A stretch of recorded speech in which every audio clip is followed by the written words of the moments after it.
It is just gone 12 midnight in New York. It is 12 noon in Beijing. It is 6 a.m. in Mbabane in the Kingdom of Eswatini. Good morning and welcome to the Friday edition of Kusile Breakfast Show. We are coming to you live from our Hospital Hill studios in Mbabane. It is Friday the 24th of September 2021. It is day number 267.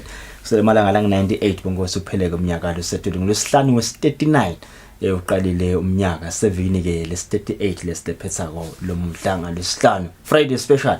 Yes, Friday special. Imudi shintshile namhla sijabula kakhulu gole singena ke imphela sonto. Siyophumula. Niwe nalaphi lokwanyaneni. Akusilo itolo bokukhuluma ukuthi sowulungise indlela yakho Jesu soyabuya kephanya sokhuluma ngezinzawo lekungameli ngawo. Sengiyabekisa nje ukuthi kuvuliwe la lokwanyaneni. Sinibuzele sinokele basedlamahle welcome to Kusile Breakfast Show. Sibonga kakhulu nje ukuthi uvuke nathi namuhla kungilesihlanu ukukhumbuta nje ukuthi ihlelo liyatholakala ka YouTube ungakhona ukubukela ka YouTube khona ukubukela nyalo na later masawubuyele endlini noma ngikuphi la khona uyasesha nje ubhale Kusile Breakfast Show dalkhanza lo hlelo lakho mbukela sesibuke nje nakumbikelo suka khona itiko letempilo wabantu abatholakala nemkhuhlane iCovid elangeni la idolo.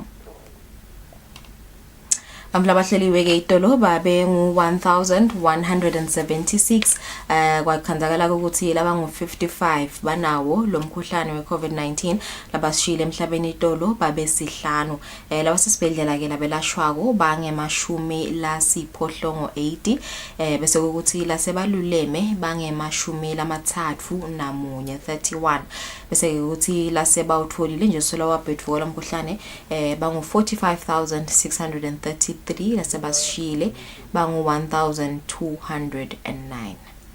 Lesibuka bongo si vaccination rate yethu sime ku 17.1%. Kanzi maswati la gome lokuphelele angu 199,380.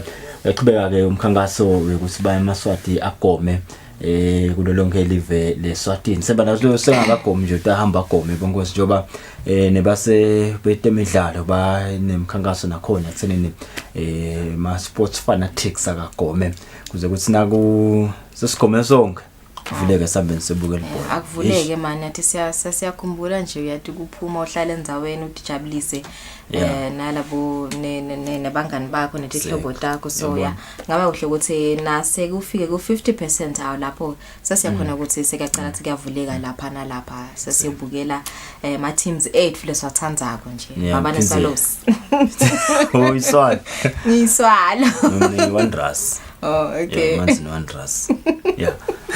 Okay mbukeli kukhumbuta nje ukuthi nitakhumbula ukuthi kuna thathelana nompilo Dlamini lo wayecela nje ema donations ukuthi athole imali ukuthi ahambe ayevenda sendiya ayowenda bo surgery ngikuthi unesifo cystic fibrosis sifo lungs emaphaphu kwangathi ke bekasola cela imali Steven Samaswati imali lenganga 2 million emalangeni beka wathola ke ama donations LinkedIn nawathola shona labanye abamfula bangekho la eSwatini Casper University nje baseNingizimu Afrika artist leDumile naye kukhona imali la ifaka so uyahamba nge Sunday yeah yes uyakhona le India uyonda nje ama test nalokunye la kayo wenda kulungiselela leyo surgery yakhe so kune clip lapha lesitayidlala uyabonga nje isupport lesuka kiyo eMaswati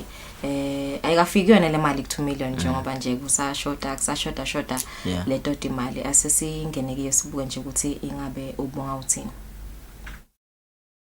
Sanibonani Maswati lamahle nompilo Dlamini and ngithanda ukubonga kakhulu ngelusito leninginikete lona ne kungibeketelela ku le luhambo lengiliqalile nani kusukela ngiqala nga July ngicela lisito kini. We've had fundraisings sahamba saqanqa sibebe still trying to raise the funds kwakhiwa ema certain posters solo nizama kungisita ukuthi ngiachieve le goal yami ukuthi ngakhelo 2 million Ngingathanda ukubonga kakhulu for the love that you guys have shown me.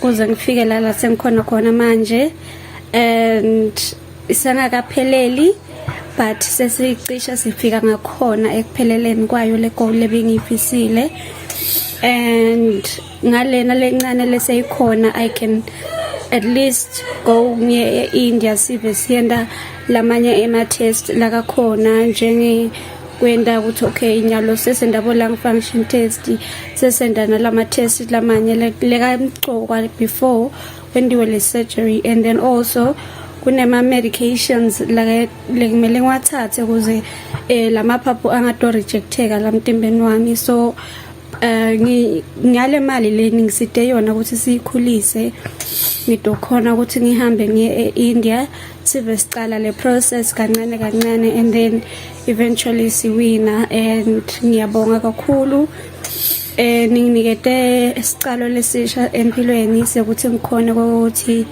nami ngibiyele emsebenzini njengathishela lo fanele ukuthi ayeke lo umsebenzi ngoba emaphaphu ambeka ngathi angivumeli, but ke seninginikile lithuba lokuthi nami ngicalele phasi ngibiyele emsebenzini ngifundise abantwana ngoba that is my passion, and I am just looking forward ukuthi nami nangibuya nginikede labanye lithuba lelinjengale lami lengilitholile nami.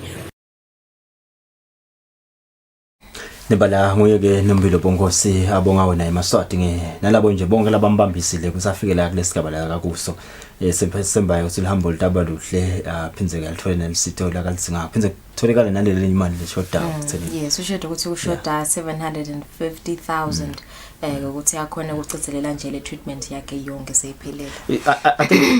Ngaphandle nje ngoba asho sibaningi labanye sesibonile masada reactor la kuthinga ukuthi khona abambise khona nje sisilebe wavela la emsakadweni aningi ngayimgogodla wawo esihlahleni bathi ngalisitile ukuthi ayechesha homes sesechesha homes ulitholile lisitile nanga nemndeni wakakhoza yena wakamotha ama triplets nanawathi ngasabanjiswe masada velile amasada vele nje ayabambisa.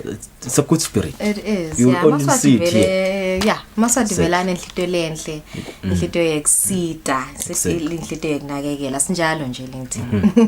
Bonke sizaba lesithathu sibuka namhla ekseni sitabe sinabo nombuso la siteka nje inzaba yekusekelwa kwebatalo khanza ukuthi bakhulisa abantwana babodwa umntali munye akhulisa umntwana yedwa sho kahle single parent. Yeah, umntali munye akhulise bamfana. Yes. Okay. Yedwa. Ayedwa. Yeah, ayedwa yeah. Single parent. Single parenting yeah. Yeah, single parenting. Which psychologically bane tinsayela tsinga esekeleke lo muntu asende access kuleso sigaba leso. Ya nizaba lesithathu sitibuke ngomungosi lomhla ekseni.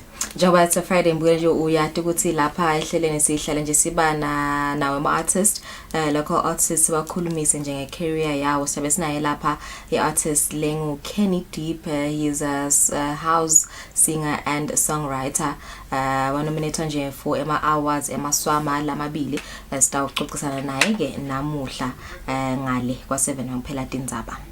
Sibathola isimangete bongosi sibiyeke sasenza bathi icala talo mhla ekseni. You're watching the Friday edition of Kusile Breakfast Show.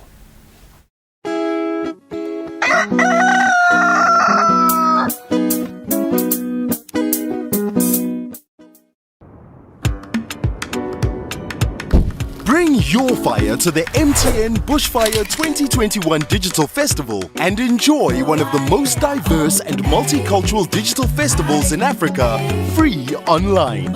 Join us for an eclectic evening with international stars such as Nubaya Garcia, Mayra Andrade, Jeremy Loops, Bibo and Hanwa, the Ndlovu Youth Choir, Sanal musician, Tenderness, and Sudanese-American rap phenomenon Odyssey. Make new friends or reconnect with other festival goers in the themed Festival Zoom room and discover your newest favorite artist. Bring your fire by donating towards COVID-19 relief in Eswatini with long-time festival beneficiaries Young Heroes and Bomake Rural Projects. Visit www.bush-fire.com and claim your free pass now.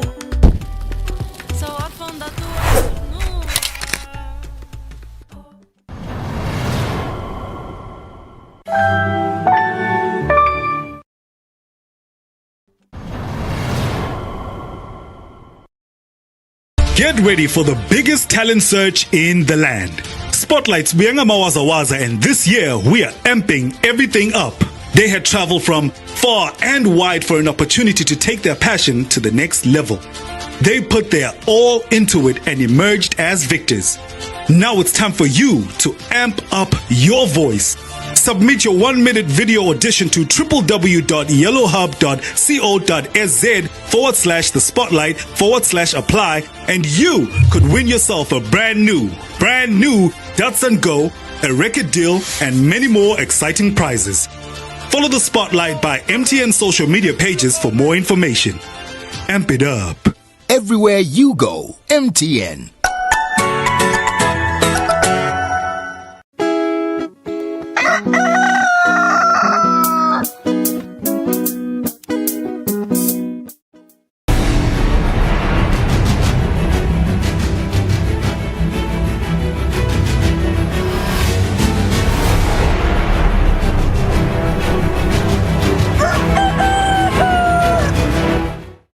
Mbukeli asiphinde sekwamukele ehlelweni sidawungena kitodindzaba tethu futhi kuqala. Sirengosi Mswati wesithathu sesibonga inhlangano yemave labamhlophe kanye nesikhwama se-Global Fund ngekusekela live leSwatini etinhlangothini letehlukahlukene. Imbube emhlaba beyiphefumula ngesikhathi yemukela tincwazi tebuncusa letibuye eveni le-Kingdom of Belgium kanye nase-Canada lapho ivete khona lithemba lekuchubeka nokubambisana emkhathini walamave nelaseSwatini. Lonxusele live le Kingdom of Belgium kuleli His Excellency Didier van der Hasselt ufike esigodlweni kalozitha kutakwethulela silo inkosi Mswati wesithathu tincwadi takhe tebuncusa nekutawuthatha umsebenzi wakhe webuncusa ngalokusemthethweni. Mbasada wendlulisele emakhosi nesive sonke semaswati dilokothole tinhle naletifuthumele letibuya enkosini yesive saseBelgium. Seketfula tincwadi takhe tebuncusa His Excellency Didier van der Hasselt unikete isiqiniseko sekuqinisane kundlondlobaliza budlelwane emkhathini kwalamavela amabili ngekubambisana kutepolitiki temnotfo kanye nakutempilo. In the context of the ongoing global pandemic, both our countries have experienced tragic losses in every layer of society. As this pandemic constitutes a global challenge, we highly believe that international solidarity is the only way to construct an effective global solution for our common fight against COVID-19. Sesiphefumlela umhlaba ngesikhathi semukela tincwadi tebuncusa deliver le Kingdom of Belgium silo inkosi Mswati wesithathu sithe umkhuhlane we-COVID-19 lokhinyabete emave onke ikakhulukati kutemnotfo utawungqubeka inkanje uma emave asebenzisana abambana futhi.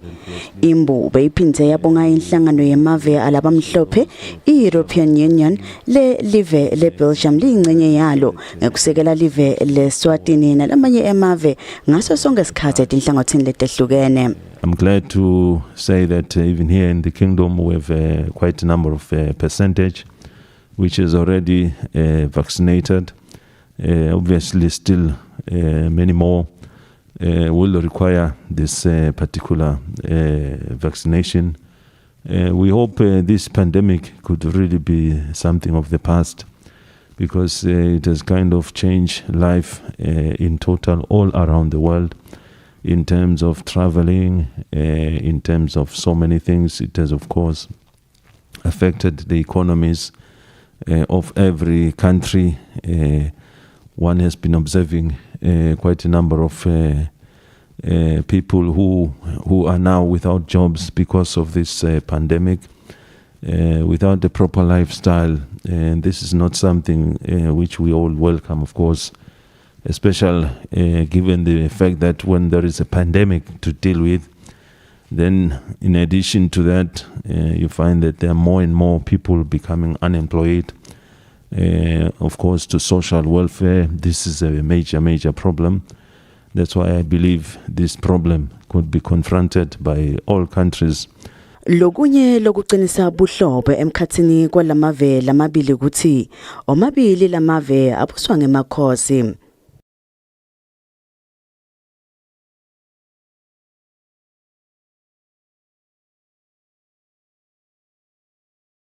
Umhlonishwa Mvenankulu Cleopas Dlamini wekhuta tidungu nekuthu batifumvo lokwendeka etikolweni kulamalanga. Mvenankulu uthi kutawuthathwa tinyathelo leticatha kucondzisa labo lababhebhetela lomkhuba nekucondzisa labo lababhidlita takhiwo tahulumende ikakhulukati tinkhundla. Emalangeni lendlulile bantfu abesikolwa etikolweni letitsite ikakhulu etindzaweni letisenyakatfo nelive babonakele batfu batifundvo kanti kuletinye tikolwa kube nekulimatwa kwemphahla. Umhlonishwa Mvenankulu Cleopas Dlamini lobe kakhuluma emhlanganweni nebetindzaba emahovisini etindvuna tembuso yembabane wekhuta lomsindvo etikolweni njengoba athi emalanga ekubhala luhlolo ngeke asahlehliselwa embili noma bantfwana balahlekelwa kakhulu nakunemisindvo etikolweni. Siyathi ukuthi labantwana laba toyitoyako bagcwala emgwaqweni balahlekelwa lithuba lebangeke baphindze balithole empilweni yabo. Indeka ukuthi labantwana abakwati lokho. Kodwa wena ungumtali nini batali nikwati kahlehle kusho kuthini ukuthi umntwana alahlekelwe lithuba alahlekelwe nje ngomnyaka munye empilweni yakhe. Lokumangalisako ke lesukuvako ukuthi kukhona bothishela labanesandla kule misindvo lekhona la etikolweni kulabantwana. Kuyevakala ke nokuthi bahle bafaka khathi neligama lenyenywane yabo libasebenzelayo ukuthi basebenza phansayo. Kutekele sikuvile lokuchamuka kulenyenywane lokushoko ukuthi laba bekunene kuloku lebakushoko akusilo liqiniso. Uma ke ngabe kunjalo kuvakala ukuthi vele lokhu lebakushoko kunjengoba basho ukuthi basebenza phansi lenyonyana. Litiko lelibukene naloko liseta uphenze liyobuka leto tuvumelwano ukuthi mbambamba tisamlungele uhulumende. Mvenankulu wekhuta nemkhuba wekubhidlita takhiwo tahulumende ikakhulu takhiwo tetinkhundla. Lokunyeke lokuphethe kabi uhulumende esikhathini esengcile kushiswa kwetinkhundla.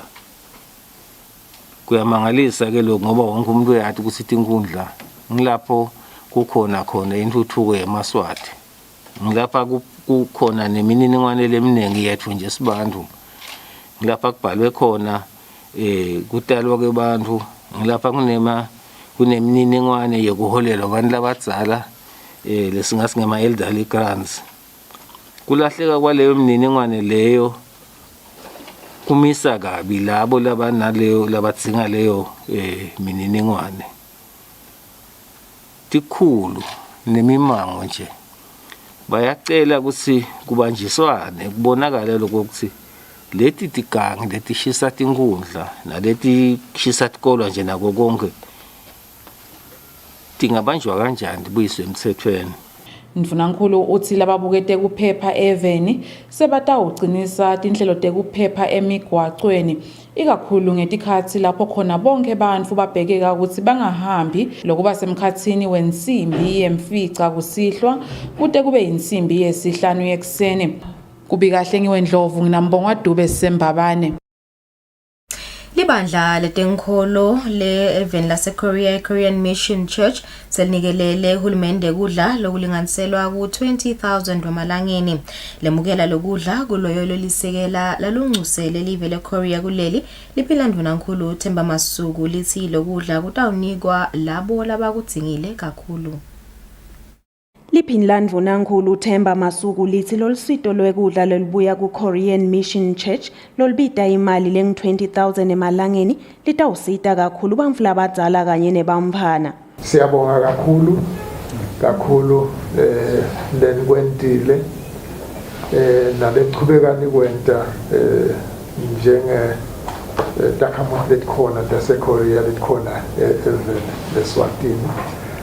Siyethemba ukuthi nitachubeka nikwente njengenhlangano yamakholo niyakhombisa ukuthi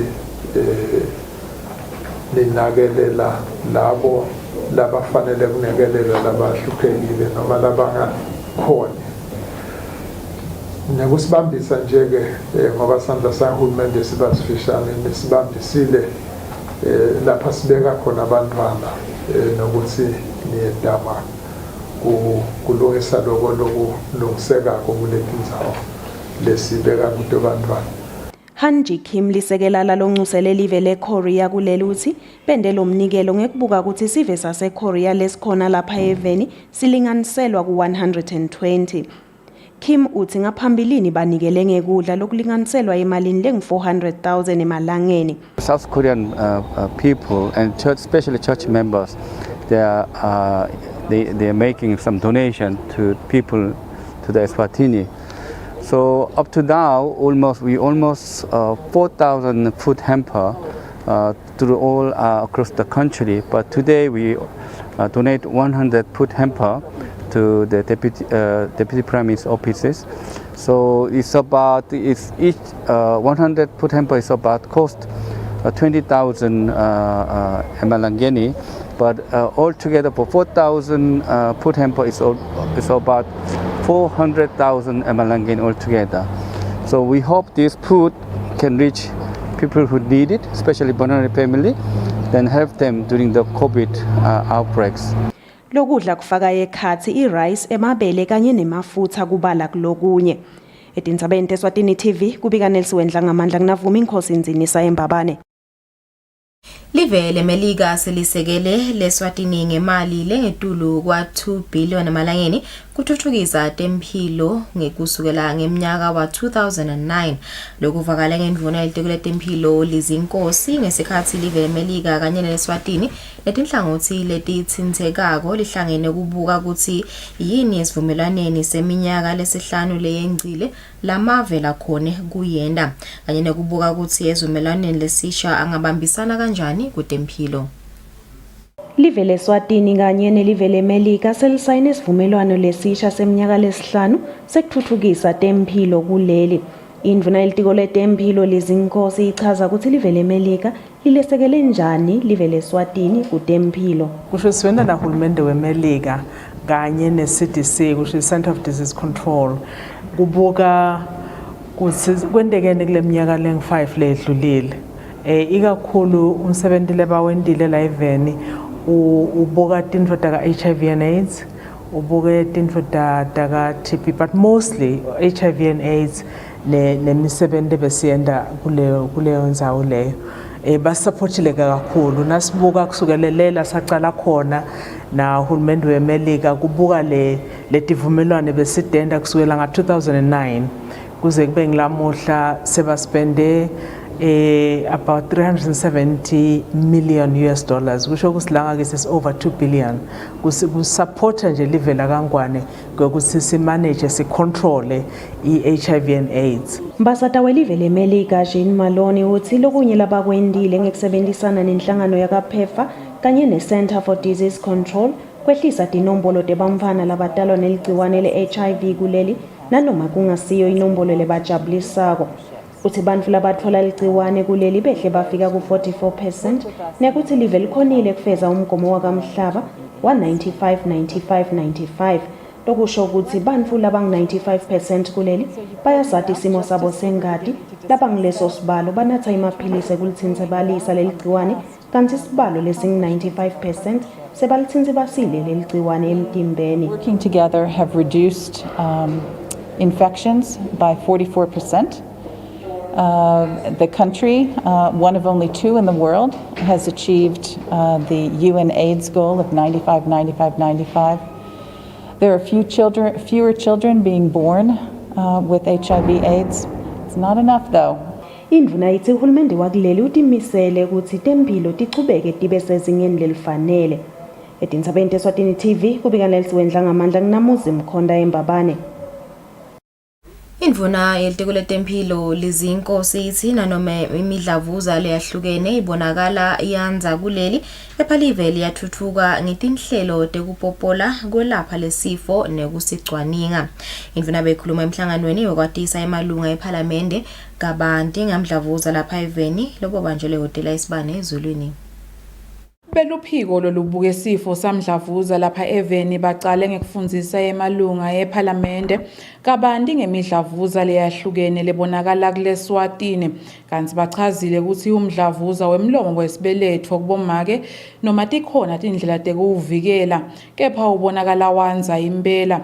Indvuna yelitiko letemphilo Lizinkosi ithi le-Eswatini liyatfutfuka impela etinhlelweni tekupopolwa.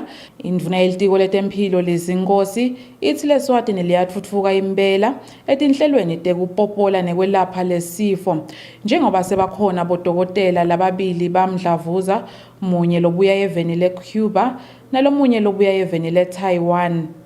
Indvuna ithi kuyatfokotisa kubona le-Eswatini lindlondlobala eciniseni itinhlelo tekulwa nalesifo.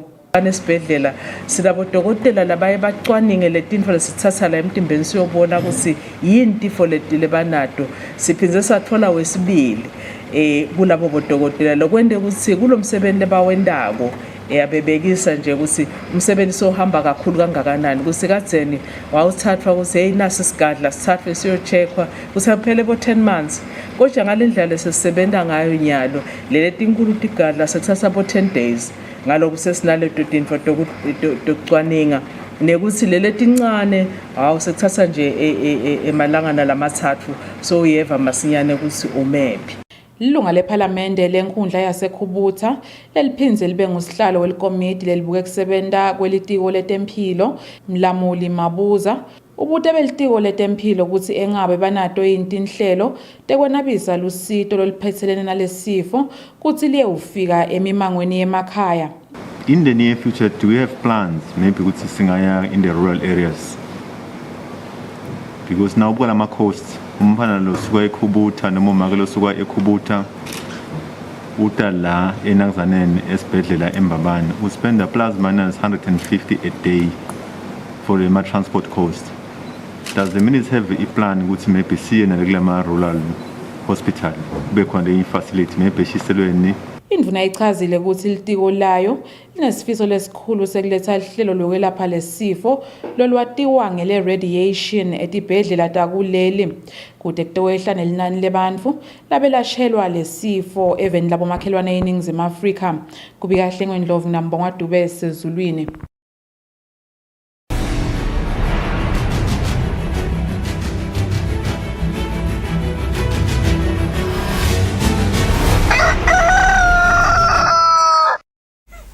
Kutemidlalo ihlangano leyengamele umdlalo webhola kuleli seyisayine isivumelwano sekusebenzisana nelibandla lelibukete kuvakasha kuleli. Lesivumelwano sihlose ukukhangisa ngelive emidlalweni yebhola lengenelwa ngemacembu akuleli nalawo akulamanye emave. Lenhlangano lengamele ekudlalisa ibhola kuleli ingene kulesivumelwano kanye nenkampani yahulumende lebukete kuvakasha kuleli lesihloso sayo lesikhulu ukuthi ikhangise kabanti ngelive la-Eswatini kulamanye emavi kakhulu lapho khona live lisuke liyongenela imidlalo yebhola noma ke linemacembu kulamanye emavi kuleli. Kulomcimbi nakuthukulula lesivumelwano kusebenzisana namengameli. Kulomcimbi wekuthukulula lesivumelwano sekusebenzisana mengameli inhlangano yebhola kuleli Peter Simelana ubeke kanjena.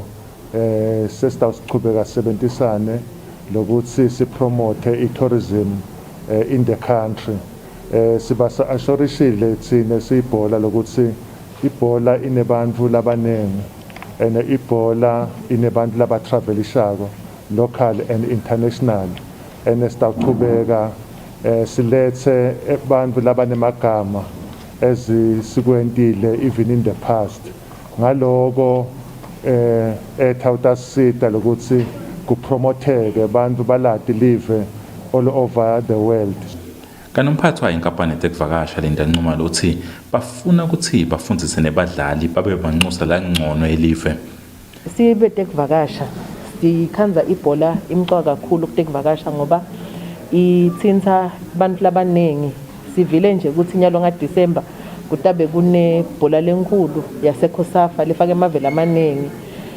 Sijabula ke thina ukuthi lonyaka ingcikithi yethu ka tourism ku World Tourism Day ithi tourism for inclusive growth lokusho ukuthi i-tourism ifaka tonke tingoni ekhathi lekufaka ekhathi bantu labasha sathi kahle ke ukuthi bantu labasha bala kulomkhakha wayo ibhola labaningi nje labadlala ibhola ngoba nhlabasha so sithokota kakhulu kulokubambisana nabo baka FA. Lenkampani iphindze yaqinekisa ukuthi itosita lenhlangano yebhola isalungiselela ukudlalisa imidlalo yeCOSAFA Under-20 letodlalela kuleli ngenyanga yeNkongoni. Lebekela umsakazo weEswatini TV kutemidlalo ngiphathizwe Msibi eMbabane.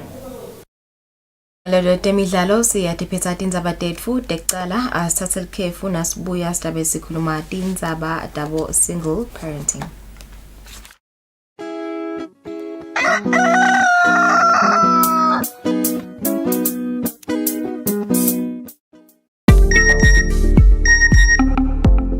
Let's all share the responsibility. We all have a role in supporting breastfeeding. Partners, carers, families, communities, workplaces, and governments can all help infants have a healthy start in life. Njengababele unakelela kumndeni wakhe, ngiyabati bomcoka bekumunyisa.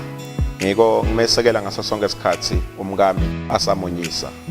Silive singummango nabo bona labatali babantwana. Siyakhuthata ukuthi umntwana wonke akabe ngilomunyiswa.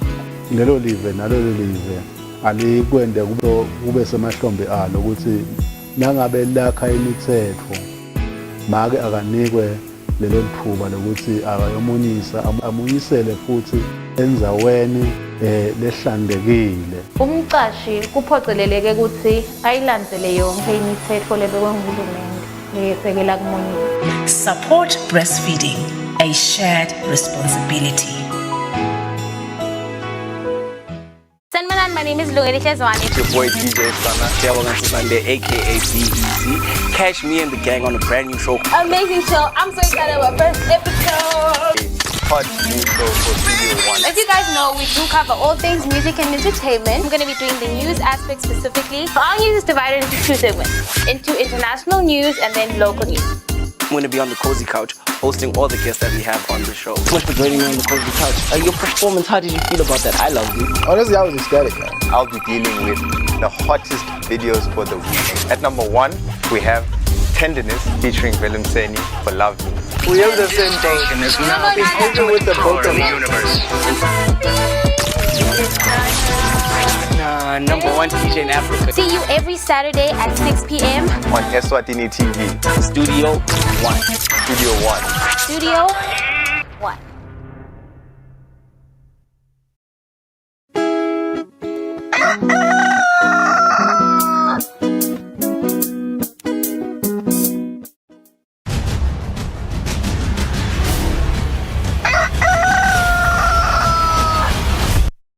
Because 26 minutes before 7 saqhubana lohlelo lathanza lo umsakazo wakho ubukela umsakazo ithombe Eswatini TV sehlelweni bongosi kusile breakfast show namhla ekseni. Bengithi ngiyayiguglisha lenza ngicabanga ukuthi into lensha manje la 21st century noma 20th century keje ngiyayithola ukuthi indzaba nje lenzala lesifuna kuyiteka namhla naqala lapho World War 1 World War 2 le mavela ngeshare kwase bo China nje for instance ngilapho kwabonakala khona ukuthi kulesikhathi le emva kwe World War 2 kwabanye bantwana labaningi nabatkhanza bakhuliswa ngumtali munye ikakhulu kade bomake ngoba bobabe bafela ke empini kanti nasikhuluma ngeRhino Day singathola ukuthi iRhino kuthiwa le male rhino iyahamba nje ihlanyele ihambe khanze ukuthi ke le rhino le ngathi yona le female isale ke ikhulisa labantwana sho si rhino is single parent marana angama single parents bongosi nalombuso umthetho namhle ekseni uhambisana nakhethiwe Ndlovu sifuna nje kusita kuthola sithombe sikuthana ningabe basedaka kanjani batali lokhanza ukuthi ngenxa nje itimo letikhona empilweni sekukhanza lo muntu akhulisa abantwana noma ke umntwana ayedwana sisters kunjani namhle ekseni sawubona basemphila njani sesingakuvusela ke nayo kunene lo mbuzo uphilile angiphelile ngiyabona ngoba kunabami labadzala kunabogogo manda bogogo bakhule bona kulesa sikhathi la kuthiwa umntwana kude nje inzanzane laveni sikhule nazi kusho njalo nelikhabo make kithi nakhabo babe kithi nase baba ngase kukhona babelo omncane khona ade sesiyafika ke siqhamuka lamagama bo single parent yini le single parent? Ngiyabonga mabegule. I-single parent ngilona lesi sithi ukhulisa umfana ayedfana. Lapho kuna konke kubuke yena. Imali yesikole, imali yokudla, impahla, kanye nekumfundisa lo mfana ukuthi siyabonga phela sesimasithatha noma sithatha ngetandla totimbili noma tonke leto timvo leto. So makakwenda ayedfana kude lo mbambisile laceleni. Leyo imvulo yesimbita nge-single parent.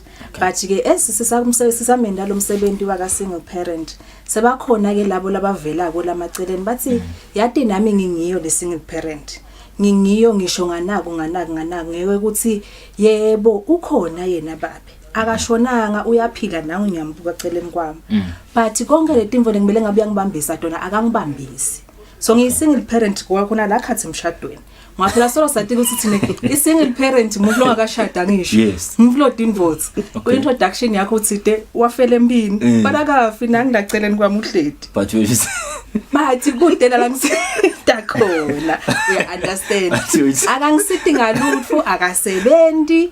Akalethi imali landlini akasithi ngemvana uyayibala imfodeni. So lele ngizama ukusho ukuthi la ku single parenthood sesiphanze nama definitions amaningi. Singeke sikhona kumvalela lo ngaphandle lomunye umuntu ngoba yena makathi mina vele ngi-identify as a single parent. ngizama ukunderstand akhethiwe lelo kusho nginombuso ukuthi nabani bathethene lakhaya kunamake kunababe kunebantwana but nangithi baba batali bakho uyabakhomba batali bakho but ke uthi lo munye sotivela ngazi ukuthi yena so single parent yet the spouse isikhona la lokho kusuke uyi single parent bamba yini noma nje sekulokuse le family say dysfunctional. Ngiyakubona lokuthi kuyakudida vele labaningi kutabadida because kufana ndawubekisa nje kancane kufana nekuthi i-consent in marriage.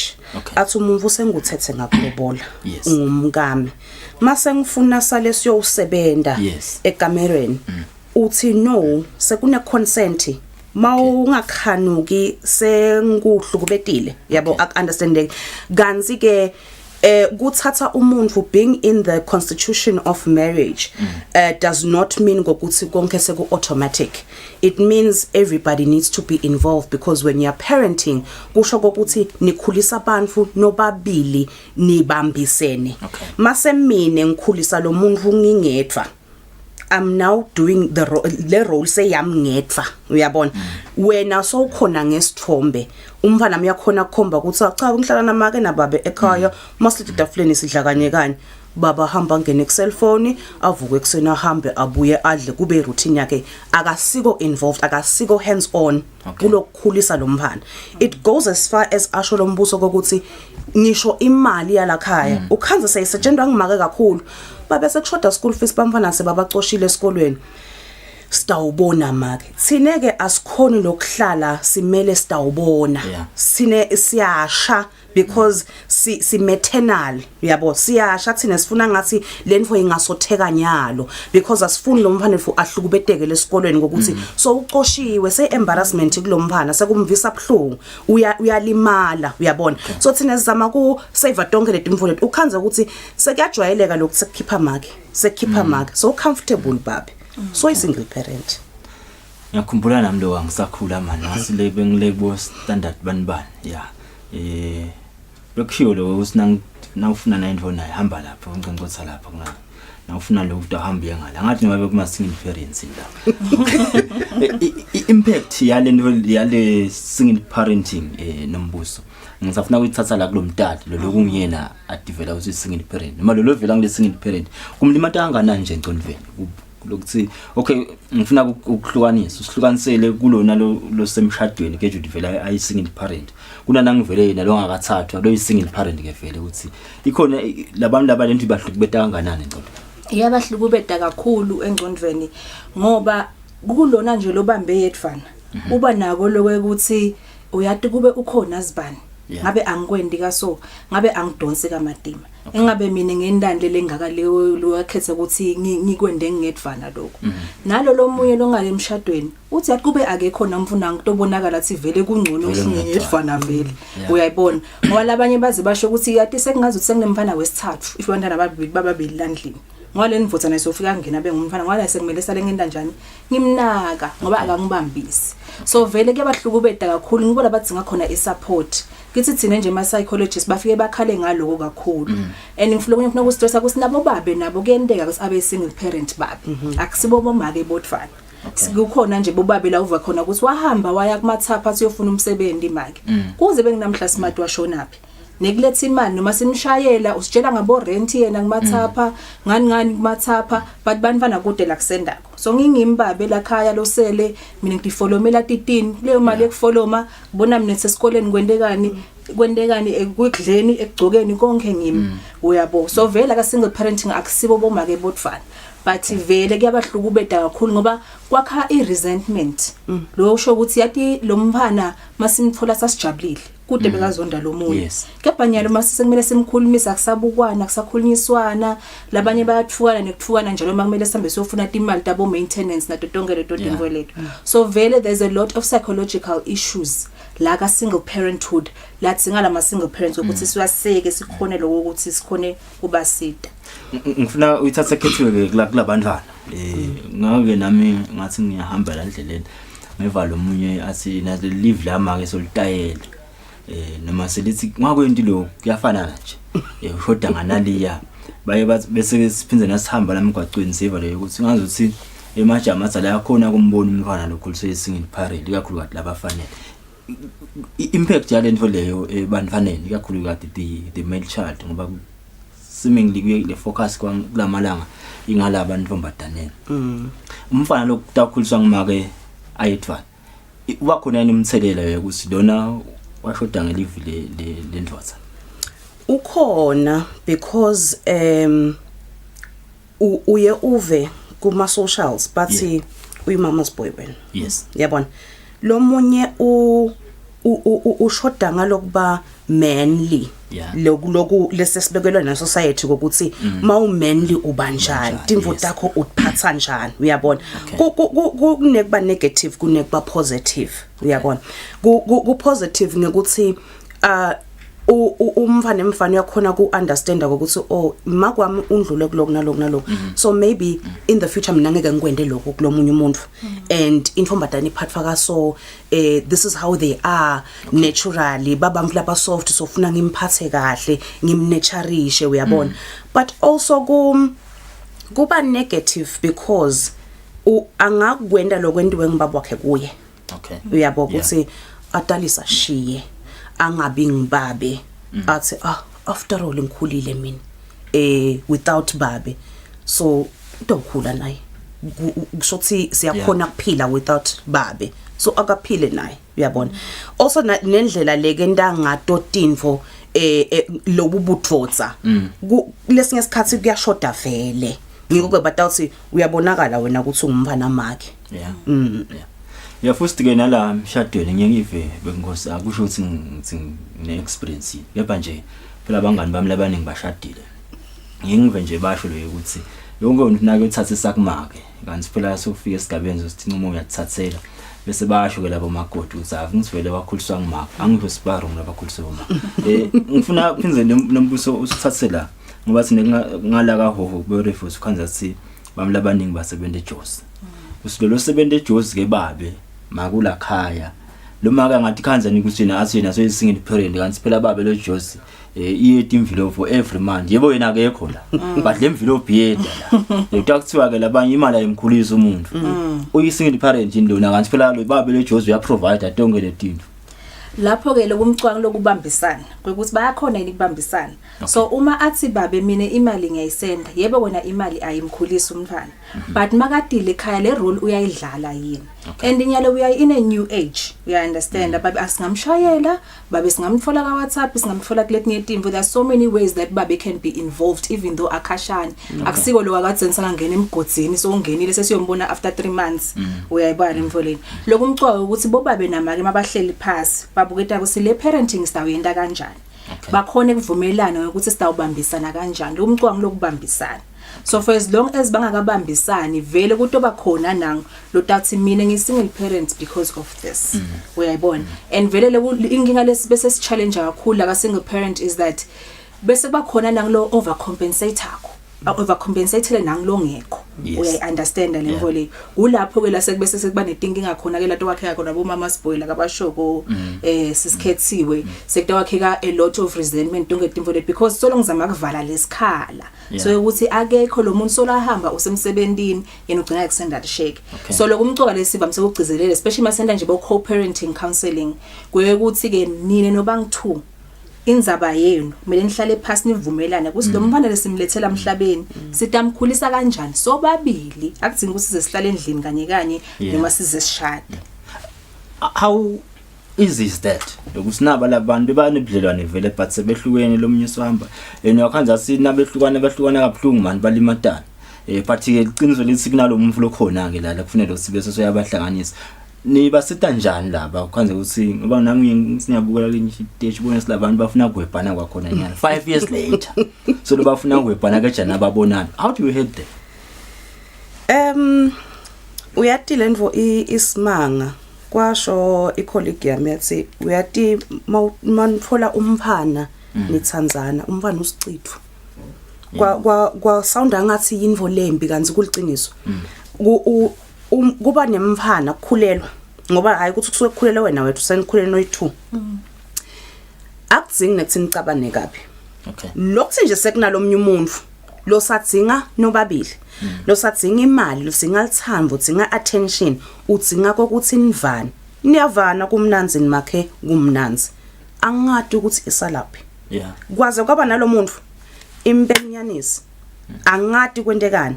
So kuba kumcoka lokuthi njengoba sisenyangeni ye mental wellness kumcoka lokuthi silifune lolusito ngoba lombuso umlingano wami ukhulumile inzaba ye resentment. I resentment is not only kuwe nalomlingano wakho but even towards the child ngoba lo mfana dambuka uthi yati kuba ukho ngabe angikho nje kunasimo nasi ngoba mina nababa wakho asisevani asisabukani asivumelani ngalutho uyabona kanzi mina siva kumcoka ukuthi uyati put your ego aside your pride aside susa lobunguwe ubeke eceleni sekunalomnye umuntu la senivumelene ukuthi cha Landlovu asivani make inzaba yethu seyiphelile kudinkingi but kunanangumuntu nawo wethu soyi2 ingadi yakho ingadi yami uyabona akukhulunyweni mangabe niyabona lokuthi vele uyati siyehlulana man ngoba mhlambe sacabana kabi sahlukana kabi njengoba ushito asifune lisitho nabo sisilombuso bakhona ngibani lesingamthola Landlovu lo tokhona kusihlanganisa asikhulumise sikhone ukuchubeka phambili kahle sitokhulisa nangumuntu wakusasa lo tasinaka sobabili kusasa ngoba lo mfuna sinake sobabili wethu sobabili uyabona kunema initiatives bo single mothers retreat le bakhona nje bo next month single mothers retreat ithi asisibuyeni bomake bo single mother sikhulumeni ngokuthi sisitana kanjani lana so uphendvuka uba lihlanya ngekuthi udzinga imali emfana enuyidzinga mbamba vele ude kuyikhulisa usitamkhulisa umphele kudla umgcokise umise esikoleni ngeke khona ukugwenda wethu and wena unoyithulo mbani akasekholeni nolomunye uyabona ngoba lokuhleke ngalama initiatives lanjalo ukuthi kwananathi siyakhutana kuthi niyabona bomake masenenda so akusikahle tawubaleka vele lo muntu uyabo so kumcwa kakhulu kufuna lusito mangabe senyahlulana nini ukuthi nihandlishe lenzaba nobabili bakhona nombuso laba kulesimo lesi basiva njalo sayiteka lenzaba lena nifinyelela njani kubo bafinyelela njani kini labo labatazi yatinya siphakamisa sandla I need help nenzaba lena iteka. Okay sikhona ku social media mina nje ngacala iorganization lethi Moms Club Eswatini lapho khona sinaka tonke tindzaba tabo make nyalo nje sesicaleni kunaka abantu abesikole labakhulelwa basesikolweni labo ukuthi engabe nangiso single mother at the age of 16 engabe kwendeka kanjani. So siyatfolakala ke kuma social media networks and then sase collaborator ke nabo Njola Hugs. Njola Hugs is an organization lebuke ona lama single parents, both mothers and fathers, to say ukuthi asibuyeni sesike sihlale kanye kanye ngoba lokwendeka ko bobabe bahlangana bodvana bakhale bodvana nabo make bahlangana bodvana bakhale bodvana sekuba nemkhathi lana. So boy organizations kanje nabo Njola Hugs athi asesihlaleni kahle etafuleni sonke sikhulumisana sibone sesingenda kanjani. So satfolakala ka social media mina nje ngiyatfolakala ngilombuso umthetho but ukhona Moms Club Eswatini lo ngasitfola khona Facebook, Twitter, Instagram and uyakhona ukuthi kukhuluma nathi usibude ukuthi ingabe singanitfola kuphi ningafika yini kithi noma thina sifike kini sihlale phansi nababe asisakhona ukubonana njengoba asho nje sisikhethiwe ukuthi singenda kanjani and lasikahle khona ke mina I'm a trained psychologist so ngiyakhona lokusho ukuthi wo neno babili ngalendlela leningakhona nyalo ngeke sekulunga sinite into ngibona kanye kanye ngoba vele ngahwebhana ngicela kubona babecala bese ngibona make ngelanga lilandzelako size sigcine sesifike lapho khona sesingabonana sonke kanye kanye. Okay. Njola Hugs. Ba ngizama lokuba sinifike nahagane yini le. Bakhanza phi? Njola Hugs isakhula iseseswane kakhulu. Okay. Inspiration kube nguye na sisilombuso ezisebenta kanye kanye senda isingle moms retreat ngokuthi kuyashoda la ka single parenting. Sicale sabuka kakhulu bo single mother but sawubona lo mkhathi ukuthi we are in a bid of empowering our women, but who are we empowering them for? Because siphila nemadvodza siphila nabo babe masethine si empowered sisodwa without bringing you to the table, then what are we doing? Uyabona. So ngabona ukuthi no, there is a need to bring both together as single parents. So it's a haven for single parents.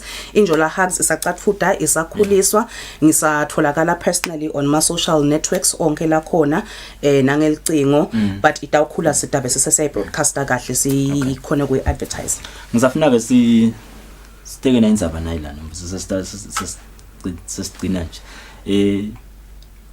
watala lo system mfana wathatha lo munye umuntu nalo lo bhuti ngale wathatha lo munye umuntu but sekunalo mthana ke lo make ngale kufunela kade ukukhuluma nami angene ngelisango lelifanele akafuni ke konta lento leyo so khanza ke lo mfana lo naso akasanakekele kahle kuthi then ningena njani senda njani nje le situation efana nale.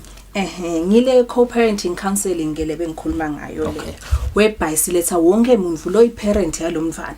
Sometimes you can bring all four webandfu including stepmother because the introduction yakho nje lengithanzile uthi wena it takes a village. So nayi le village yalomfana kuna two abobabe na two abomake bonke labantu labato endani bato parent nangumfana munye.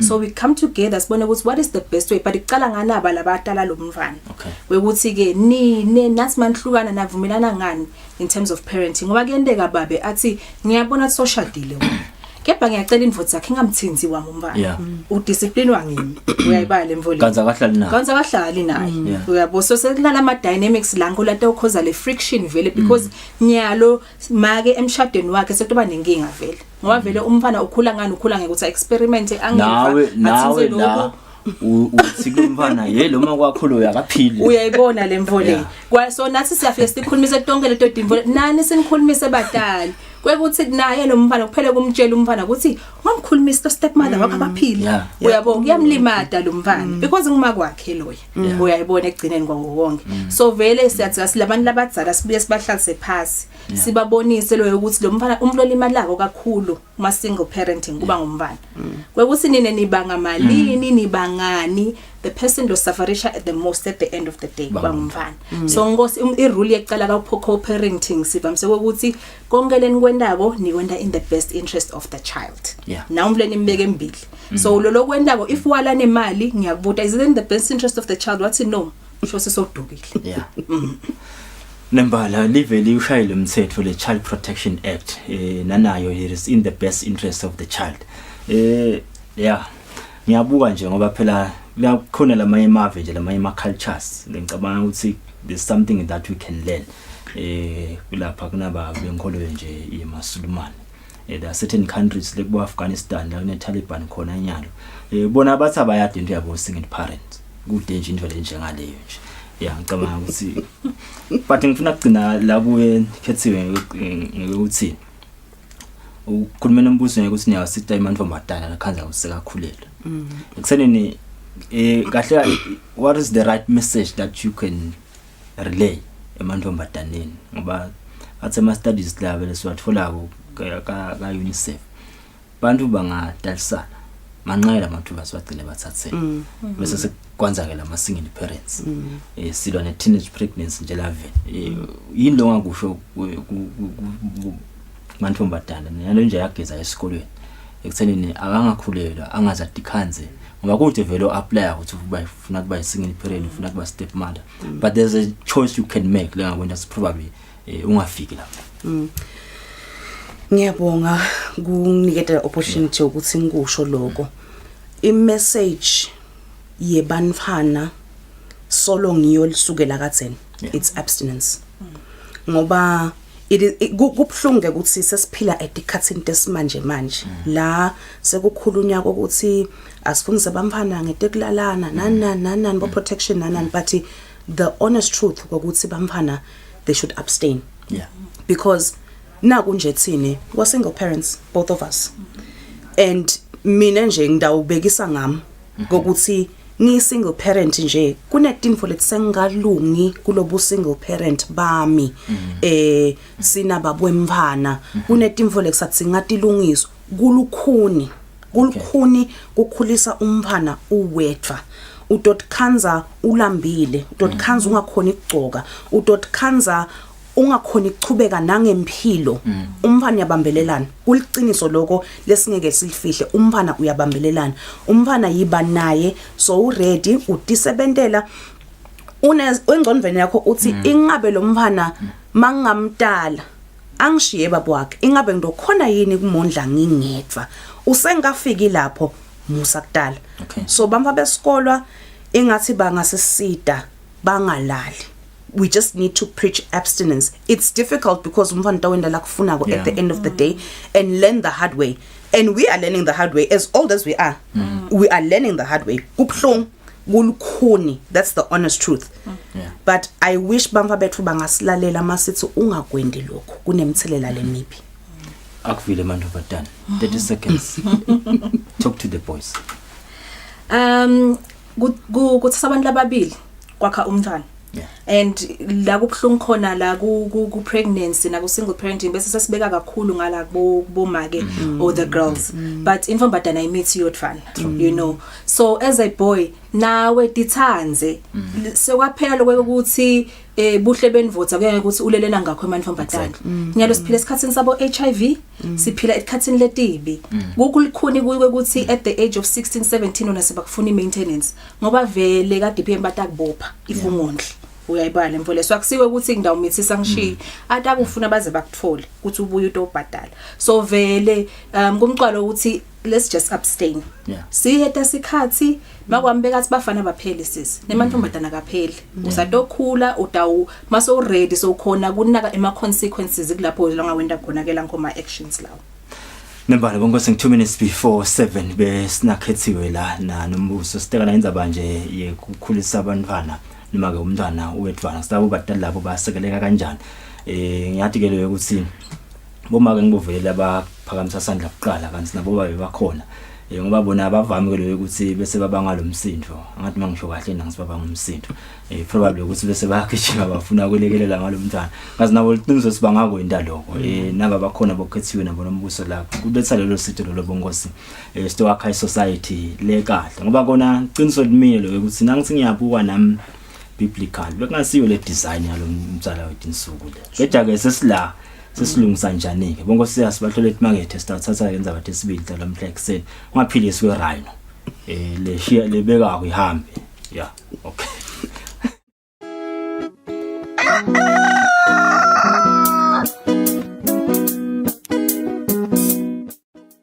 I do the most. Watch local TV on the go with the Eswatini TV app for only 20 emalangeni. Come on. Do the most with Eswatini TV app. Download from Google Play Store or App Store. We're good together. Everywhere you go, MTN.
Lokugifted kusebenzisa utakhonza uphila ubeke singwa etafuleni. Ngina sengimelele umngane wami bese sihamba sophanda.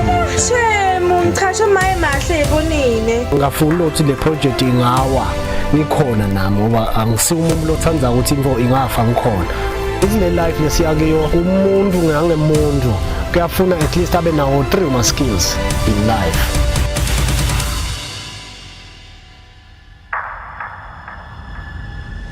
Mina ngibonga kakhulu ngoba solo ngatsala kusebenza lo msebenzi abadinga ngisupport labantu.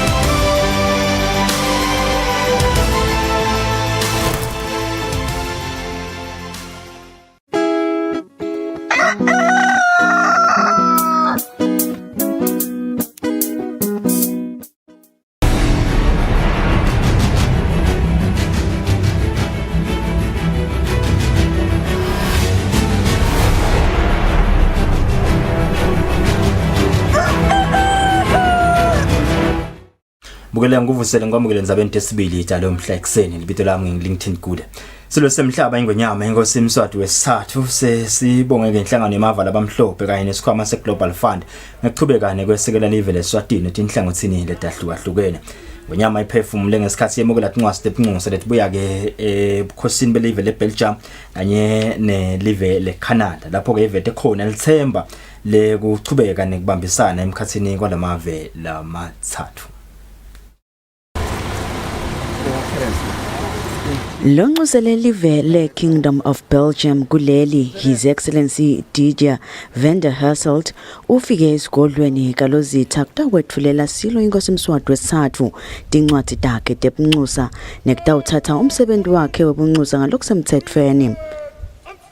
Mbasada wendlulisele emakhosi nesive sonke semaswati dilokotho letinhle naletifuthumele letibuya enkosini yesive saseBelgium.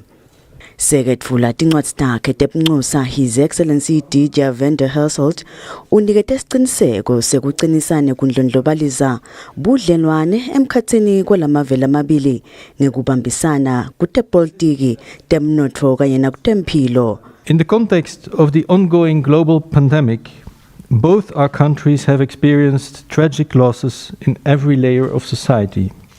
As this pandemic constitutes a global challenge, we highly believe that international solidarity is the only way to construct an effective global solution for our common fight against COVID-19.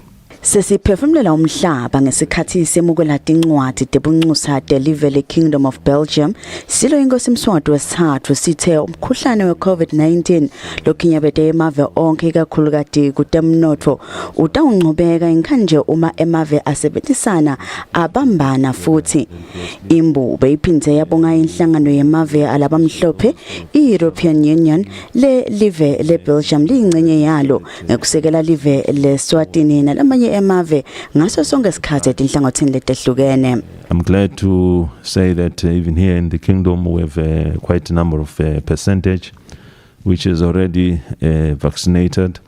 Obviously still many more will require this particular vaccination.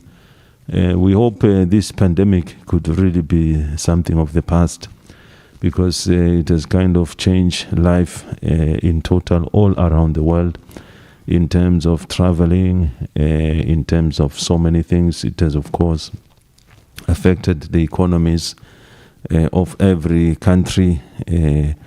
One has been observing quite a number of people who are now without jobs because of this pandemic, without a proper lifestyle. And this is not something which we all welcome, of course, especially given the fact that when there is a pandemic to deal with, then in addition to that, you find that there are more and more people becoming unemployed.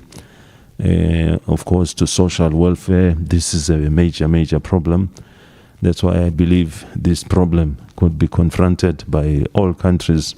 Lokunye lokuqinisa buhlobo emkhathini kwalamave lamabili ukuthi omabili lamave abuswa ngemakhosi.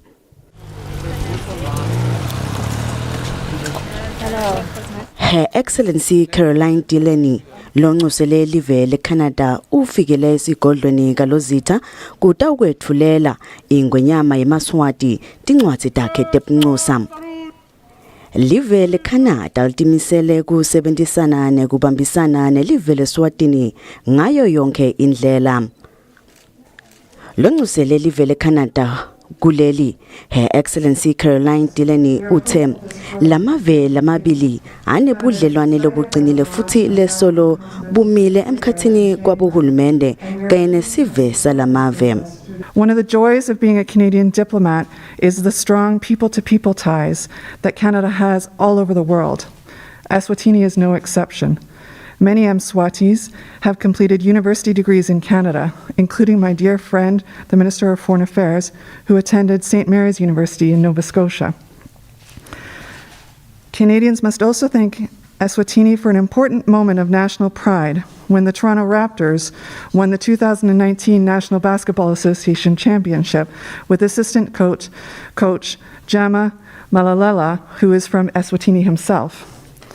And yesterday I was able to see the amazing work of Canadians here in Eswatini, including the NGO Heart for Africa, which is providing support in nutrition and education for vulnerable children.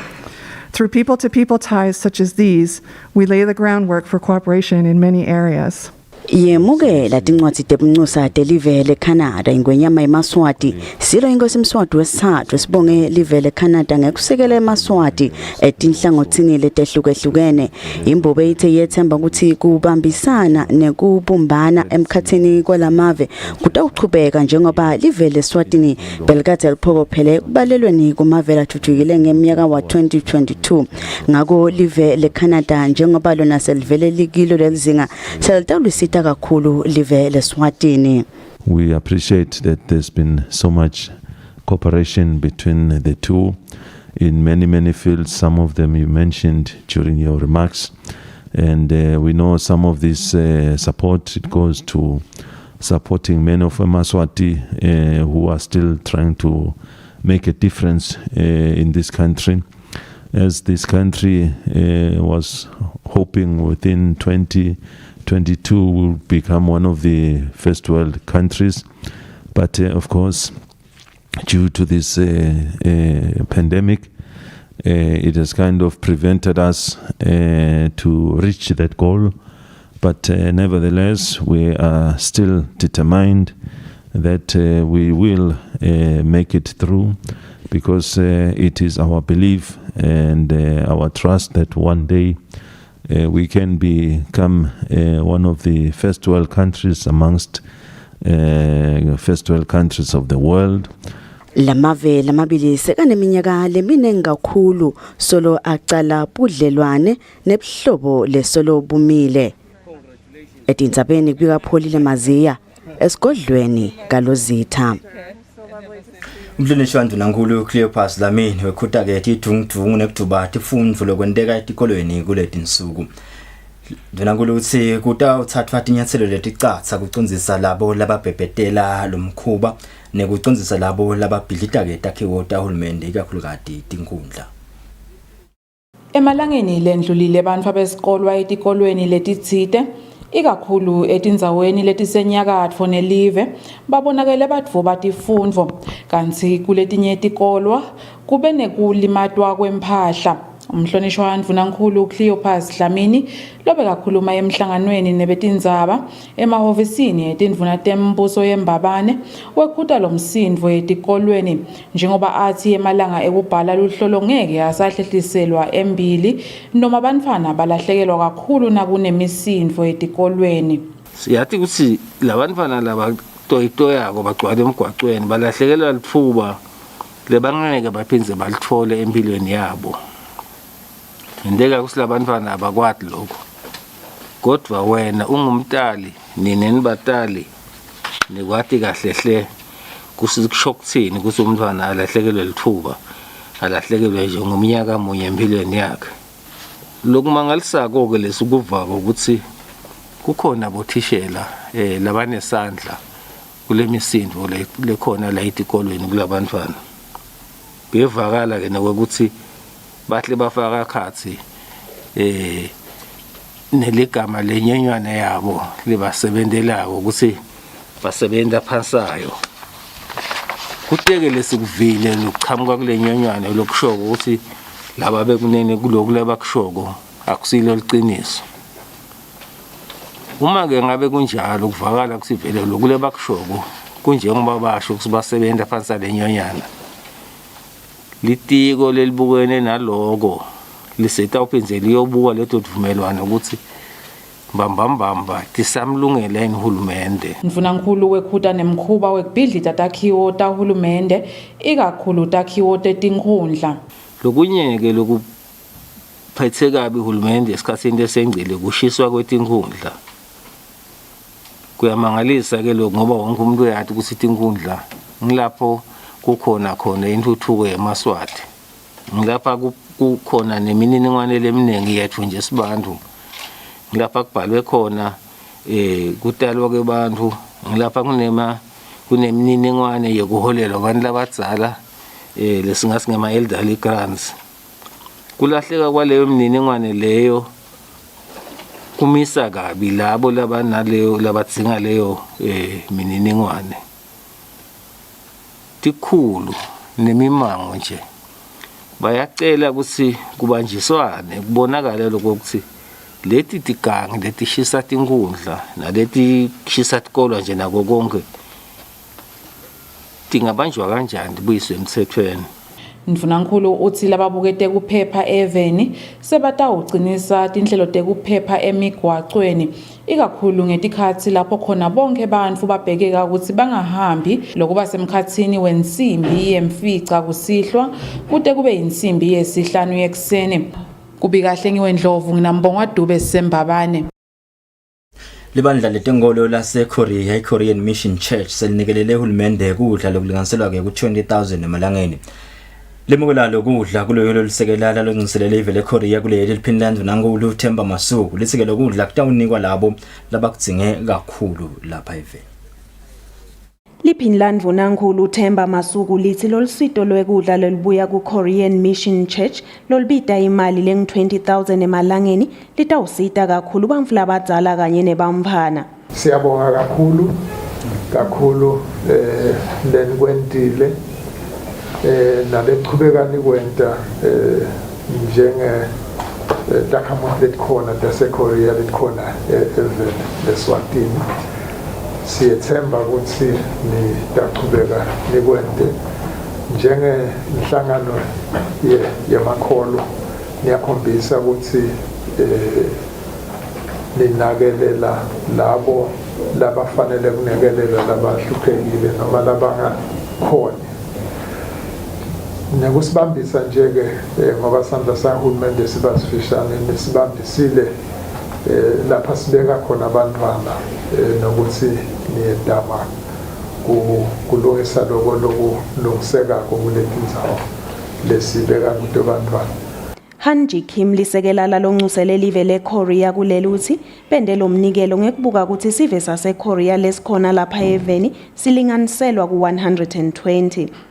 Kim uthi ngaphambilini banikele ngekudla lokulinganiselwa emalini lengu-400,000 emalangeni. South Korean people and church, especially church members, they are making some donation to people to the Eswatini. So up to now, we almost 4,000 food hamper through all across the country. But today we donate 100 food hamper to the deputy prime minister offices. So it's each 100 food hamper is about cost 20,000 Emalangeni, but altogether for 4,000 food hamper is about 400,000 Emalangeni altogether. So we hope this food can reach people who need it, especially vulnerable family, then help them during the COVID outbreaks. Lokudla kufaka ekhathi i-rice, emabele kanye nemafutha kubala kulokunye. Etindzabeni Eswatini TV kubika Nelsiwendla ngamandla kunavuma inkosi inzinisa eMbabane. Live leMelika selesekeleke live leSwatini ngemali engetulu kwa 2 billion emalangeni ukuthuthukisa tempilo kusukela ngeminyaka wa 2009. Lokhu kuvakele ngenduna ilitiko letempilo lizinkosi ngesikhathi live leMelika kanye leSwatini netinhlangothi letitsinsekako ahlangene kubuka ukuthi yini ezimelelweni seminyaka lesihlanu lengcile lamavela khona kuyenda nekubuka ukuthi atawubambisana kuphi kulesi seminyaka lesihlanu letako. Live leSwatini kanye nelive leMelika selisayine isivumelwano lesisha seminyaka lesihlanu sekuthuthukisa tempilo kuleli. Induna ilitiko letempilo lizinkosi ichaza ukuthi live leMelika lilesekele njani live leSwatini kutempilo. Kusho siwena nahulumende weMelika kanye ne-CDC kusho Center of Disease Control kubuka ukuthi kwendekene kule minyaka leng5 ledlulile. Ikakhulu umsebenzi lebawendile la eveni ubuka tintfo taka HIV and AIDS, ubuka tintfo taka TB, but mostly HIV and AIDS nemisebenzi besiyenda kuleyo ndzawo leyo.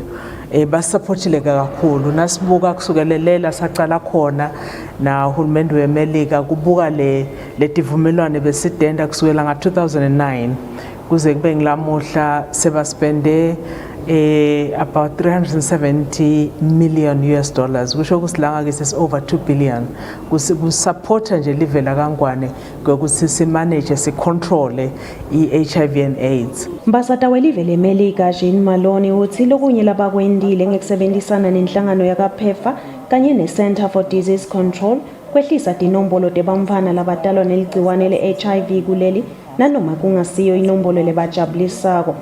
Uthi bantfu labatfola ligciwane kuleli behle bafika ku 44% nekuthi live likhonile kufeza umgomo wakamhlaba wa 95 lokusho ukuthi bantfu labangu 95% kuleli bayasati isimo sabo sengadi labangileso sibalo banatha imaphilisi kulithinsebalisa leligciwane kanti sibalo lesingu 95% sebalithinsebasile leligciwane emtimbeni. Working together have reduced infections by 44%.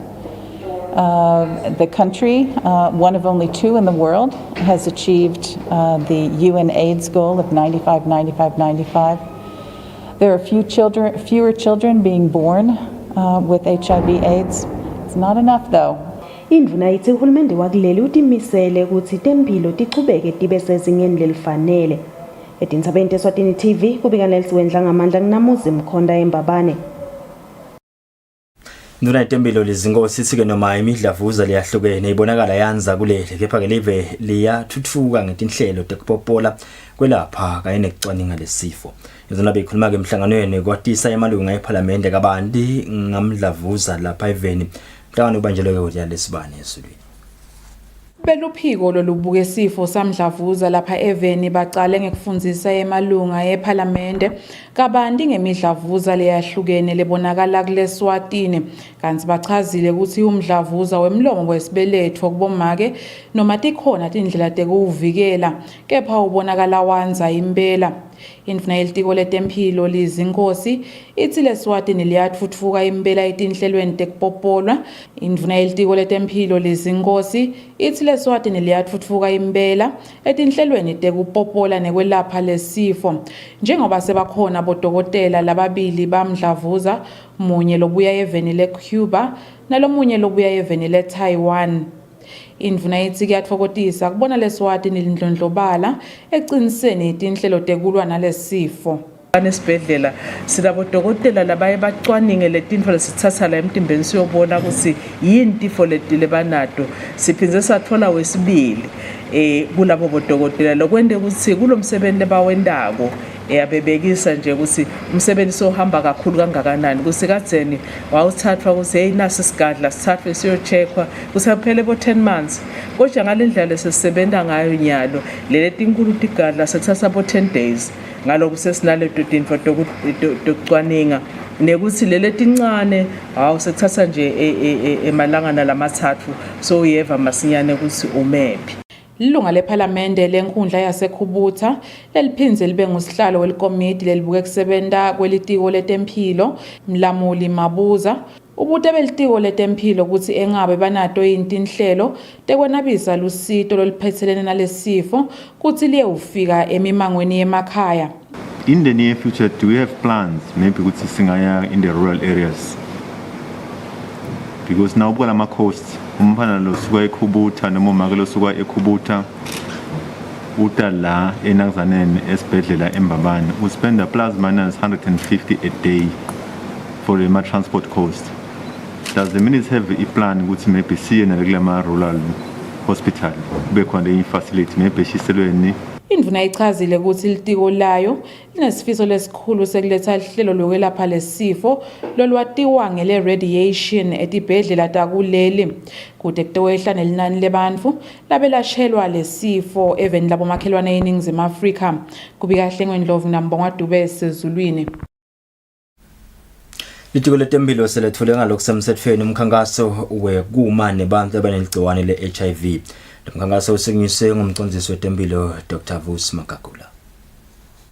Lomkhankaso lona ubita sonke sive ukuthi sime nalabo labaphila neligciwane i-HIV.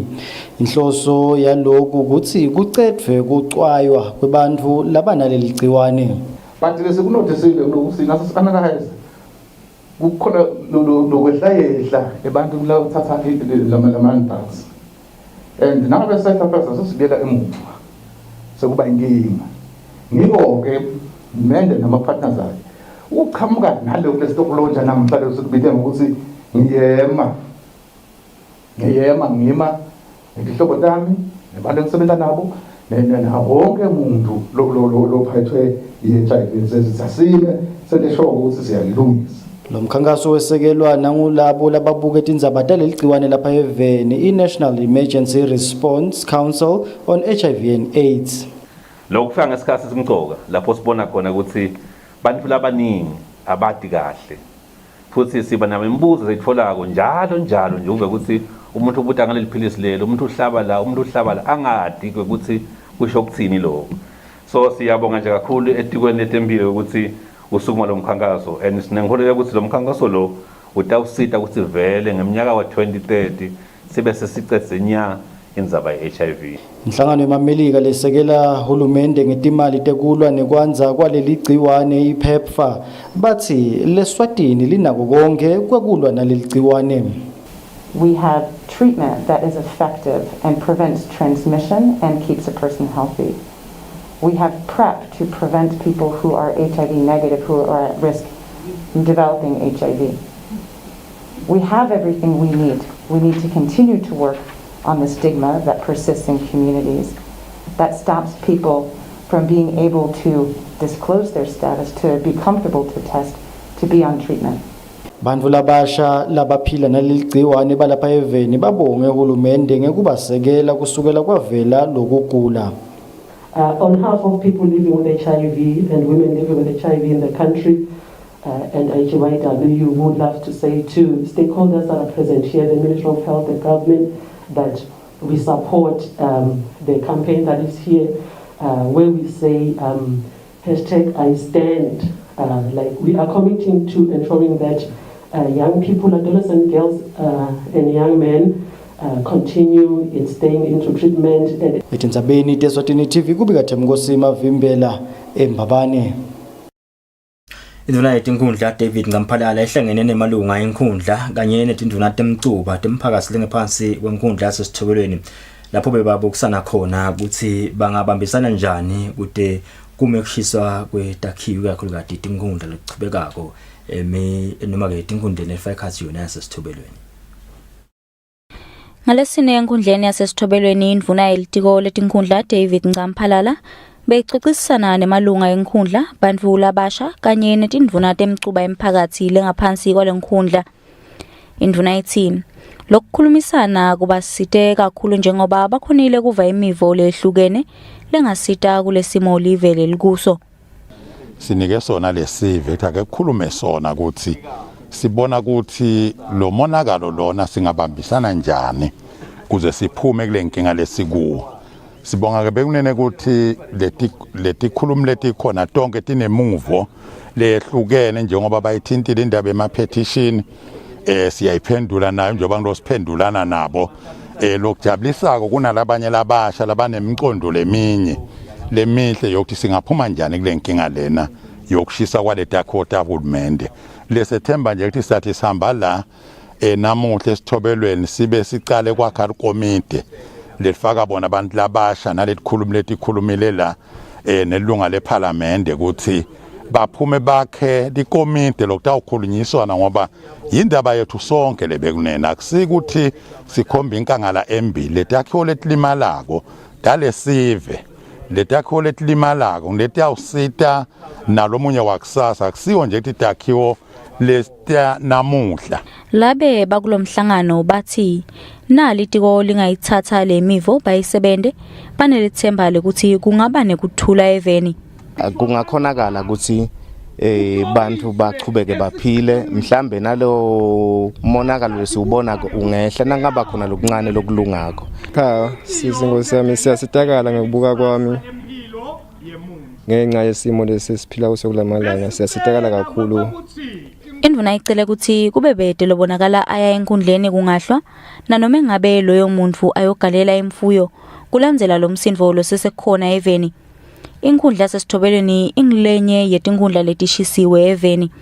Umbiko uhlanganiswe ngithembelihle Magutshwa Thombe ngithemba Shabangu yesithobelweni.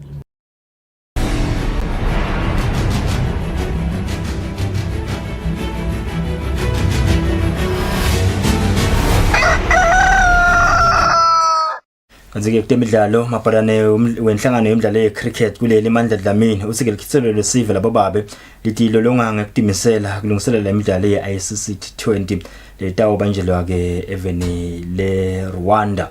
Imidlalo yekuthiwa itaqala mhla 13 kuya mhla 23 enyangeni letako.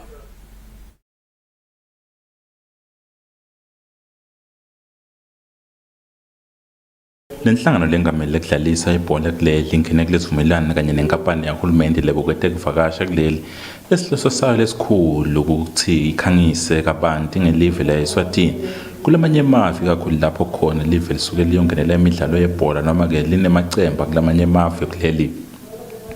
Kulomcimbi nakuthukulula lesivumelano ukusebenzisana namengameli. Kulomcimbi wekuthukulula lesivumelano sekusebenzisana mengameli inhlangano yebhola kuleli Peter Simelana ubeke kanjena. Sesitawusiqhubeka sisebenzisane lokuthi sipromote i-tourism in the country. Sibasa ashorishile thina sibhola lokuthi ibhola inebantu labanengi ene ibhola inebantu labatravelishako local and international ene sitaqhubeka silethe abantu labanemagama ezisikwentile even in the past ngaloko ethawutasita lokuthi kupromoteke abantu balati live all over the world. Kanomphathi wayo inkampani tekuvakasha lendanquma lokuthi bafuna ukuthi bafundzise nebadlali babe banxusa la ngcono elive. Sibe tekuvakasha sikhanza ibhola imcwa kakhulu kutekuvakasha ngoba ithinta abantu labanengi sivile nje ukuthi nyalo ngaDisemba kutabe kunebhola lenkulu yaseKhosafa lifake emaveli amanengi. Sijabula ke thina ukuthi lonyaka ingcikithi yethu ka tourism ku World Tourism Day ithi tourism for inclusive growth lokusho ukuthi i-tourism ifaka tonke tingoni ekhathi lekufaka ekhathi bantu labasha sathi kahle ke ukuthi bantu labasha bala kulomkhakha wayo ibhola labaningi nje labadlala ibhola ngobantu labasha so sithokota kakhulu kulokubambisana nabo baka FA. Lenkampani iphindze yaqinekisa ukuthi itosita lenhlangano yebhola isalungiselela ukudlalisa imidlalo yeCOSAFA Under-20 letodlalela kuleli ngenyanga yeNgongoni. Lebekela umsakazo weEswatini TV kutemidlalo ngiphathizwe Msibi eMbabane. Ngokuzenza lesiphumo ngileyo yekusayina kwezivumelwano emkhathini kwelibandla letekuvakasha nenhlangano yengamela lebhola letinyawo kuleli. Inhlangano ihloseke ukusebenzisa umdlalo webhola kukhangisa ngelive leSwatini kakhulukazi nakudlala emaqembu asekhaya nemaqembu angaphandle kwelive noma ke dlala sihlangu semnikati nalamanye nje makhethelo adlala ke nemakhethelo lamanye eseAfrika nangaphandle. Bonkosi sibahlela ke emakethe siyabuya siyachubeka nalo hlelo lomlexe.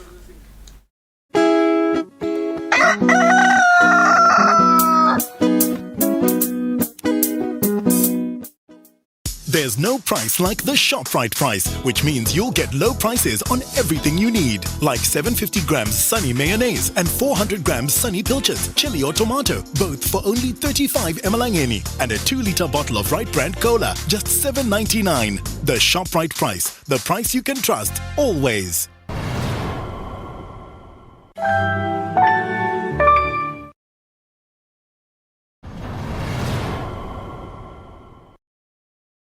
My name is Eswatini.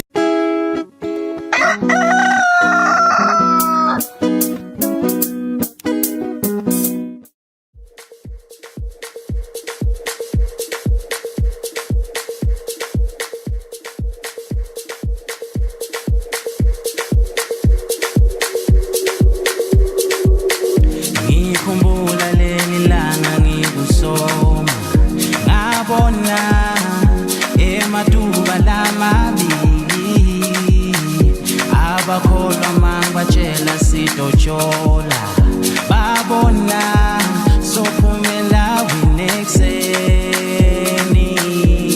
I think there was a sign of endless love. I'm not asking for too much, but oh, your heart, your love.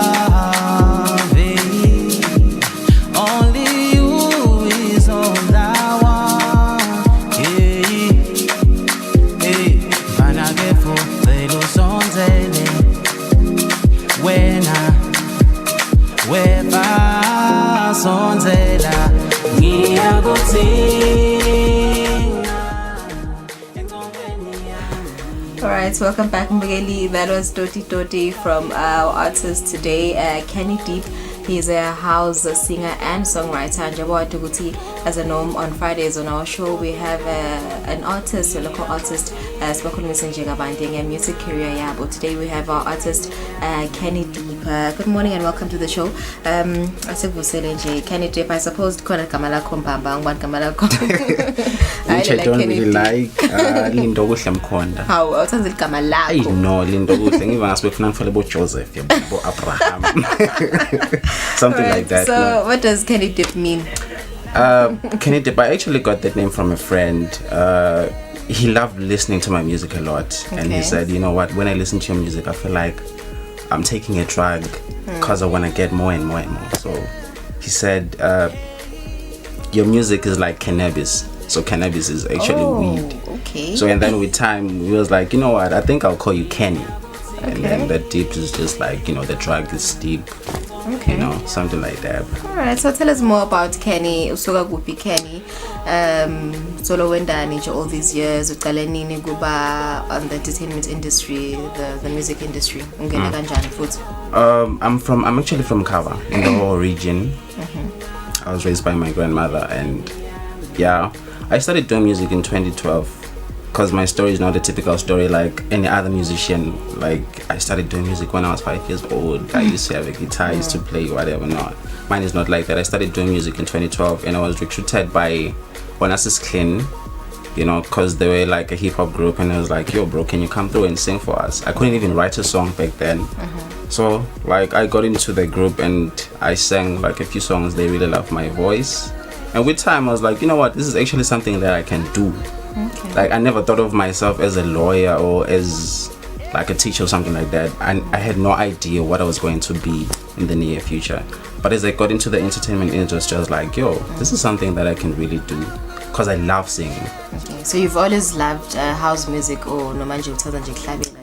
How did you choose ukuthi I want to do house music? Do house music.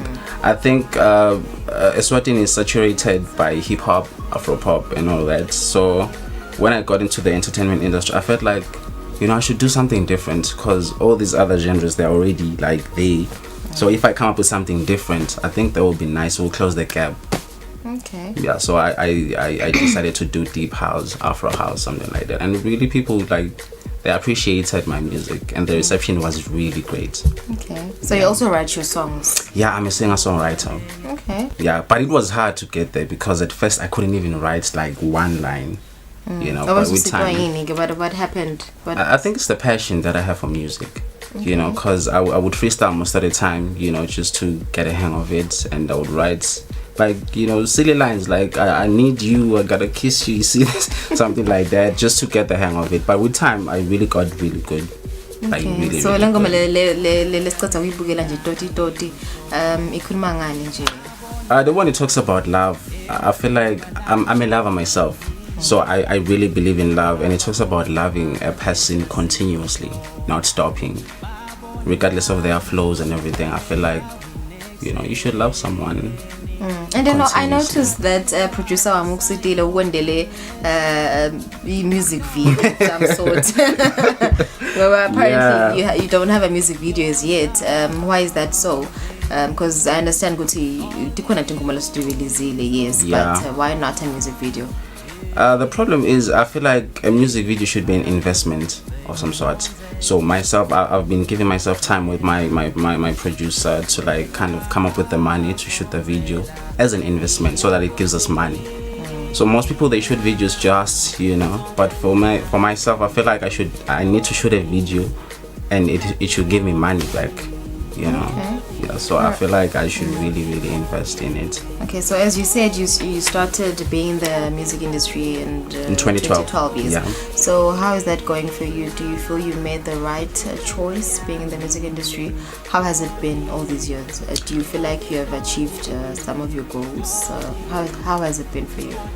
It's been really great. You know, I've learned a lot being in the entertainment industry. At first, it was really hard because there's a lot of expectations. You know, I remember when I released Doti Doti, the song, I remember Tizalami saying, yo bro, I wish I could hear more of your music because we don't want you to be a one-hit wonder. And I was like, okay, the expectations are really high, so I need to step up.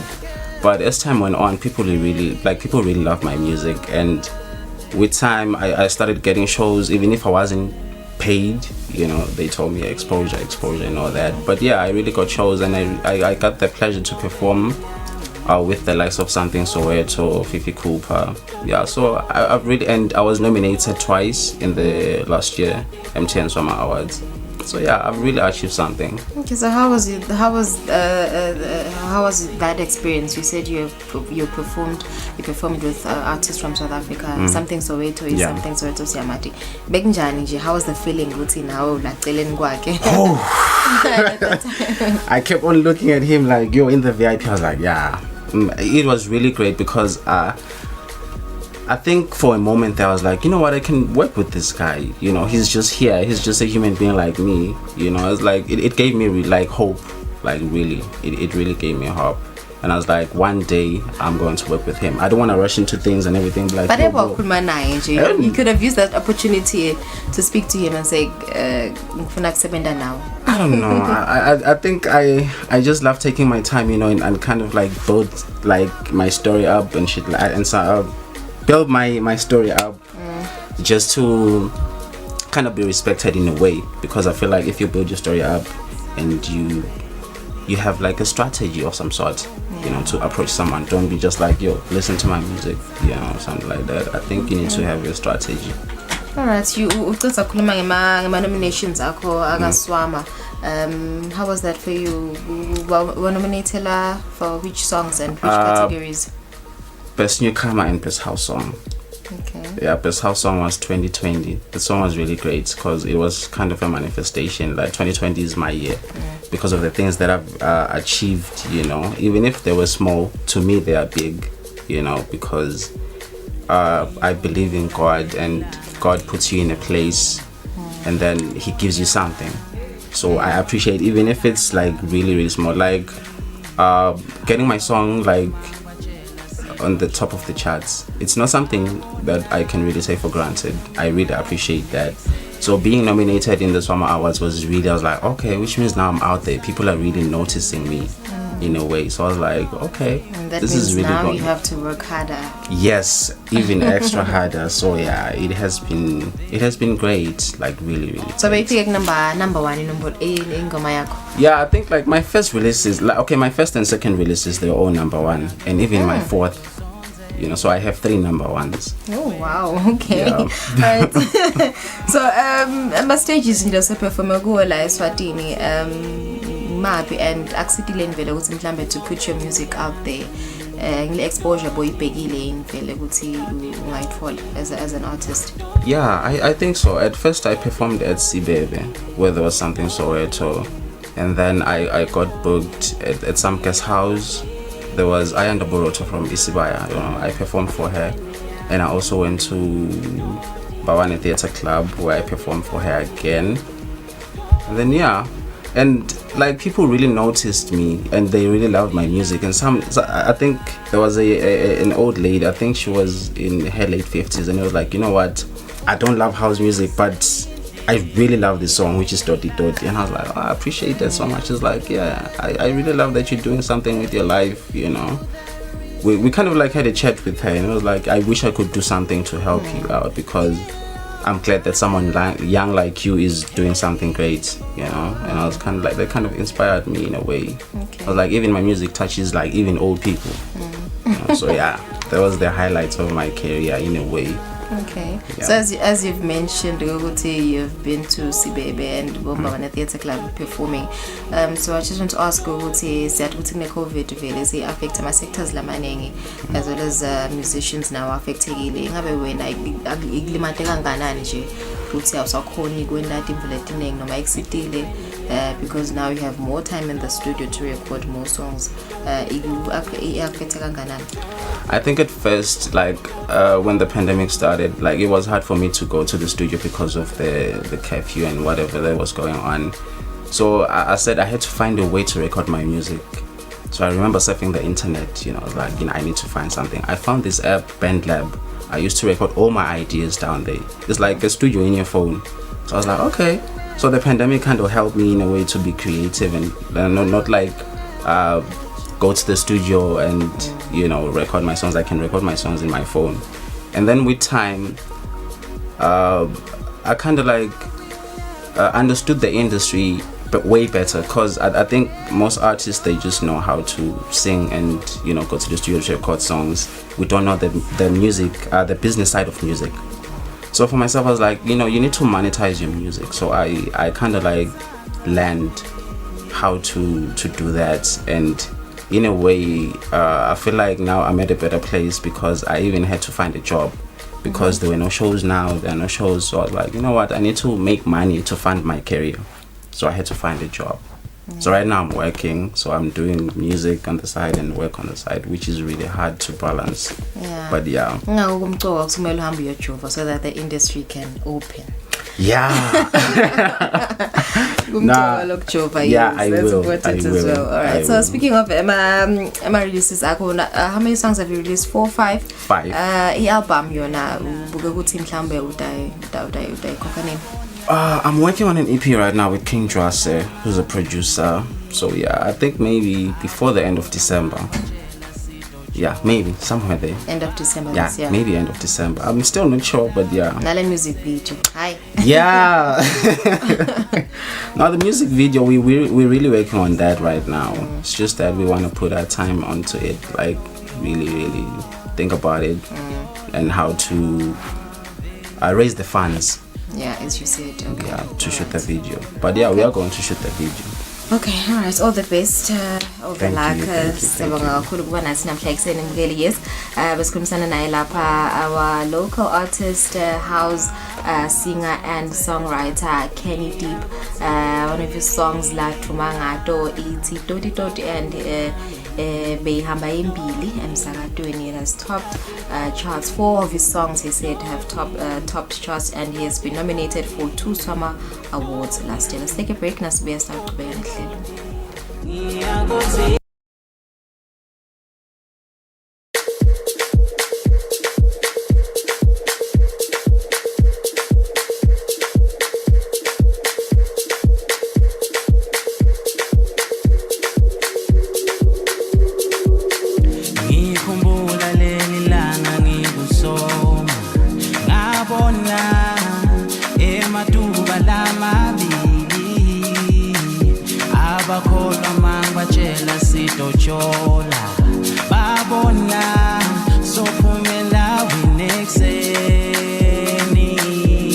I think it was a sign of endless love.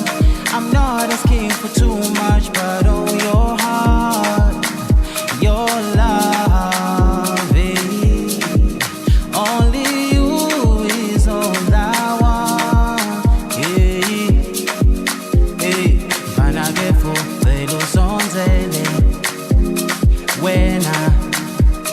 weba sonzela, ngiyakuthina engcondweni yami, dodi, dodi, dodi, dodi, dodi, dodi, dodi, dodi, dodi, ngiyakuthina enhlizweni yami, dodi, dodi, dodi, dodi, dodi, dodi, hulilangala ame.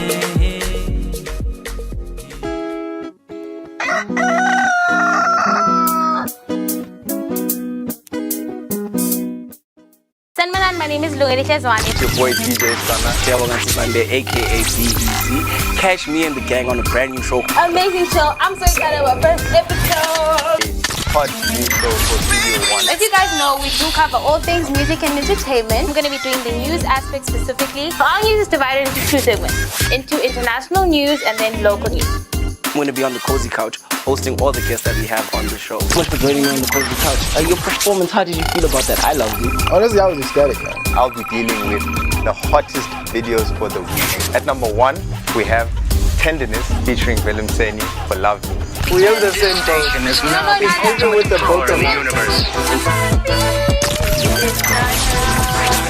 Number 1 DJ in Africa. See you every Saturday at 6 p.m. on Eswatini TV. Studio One. Studio One. Studio One.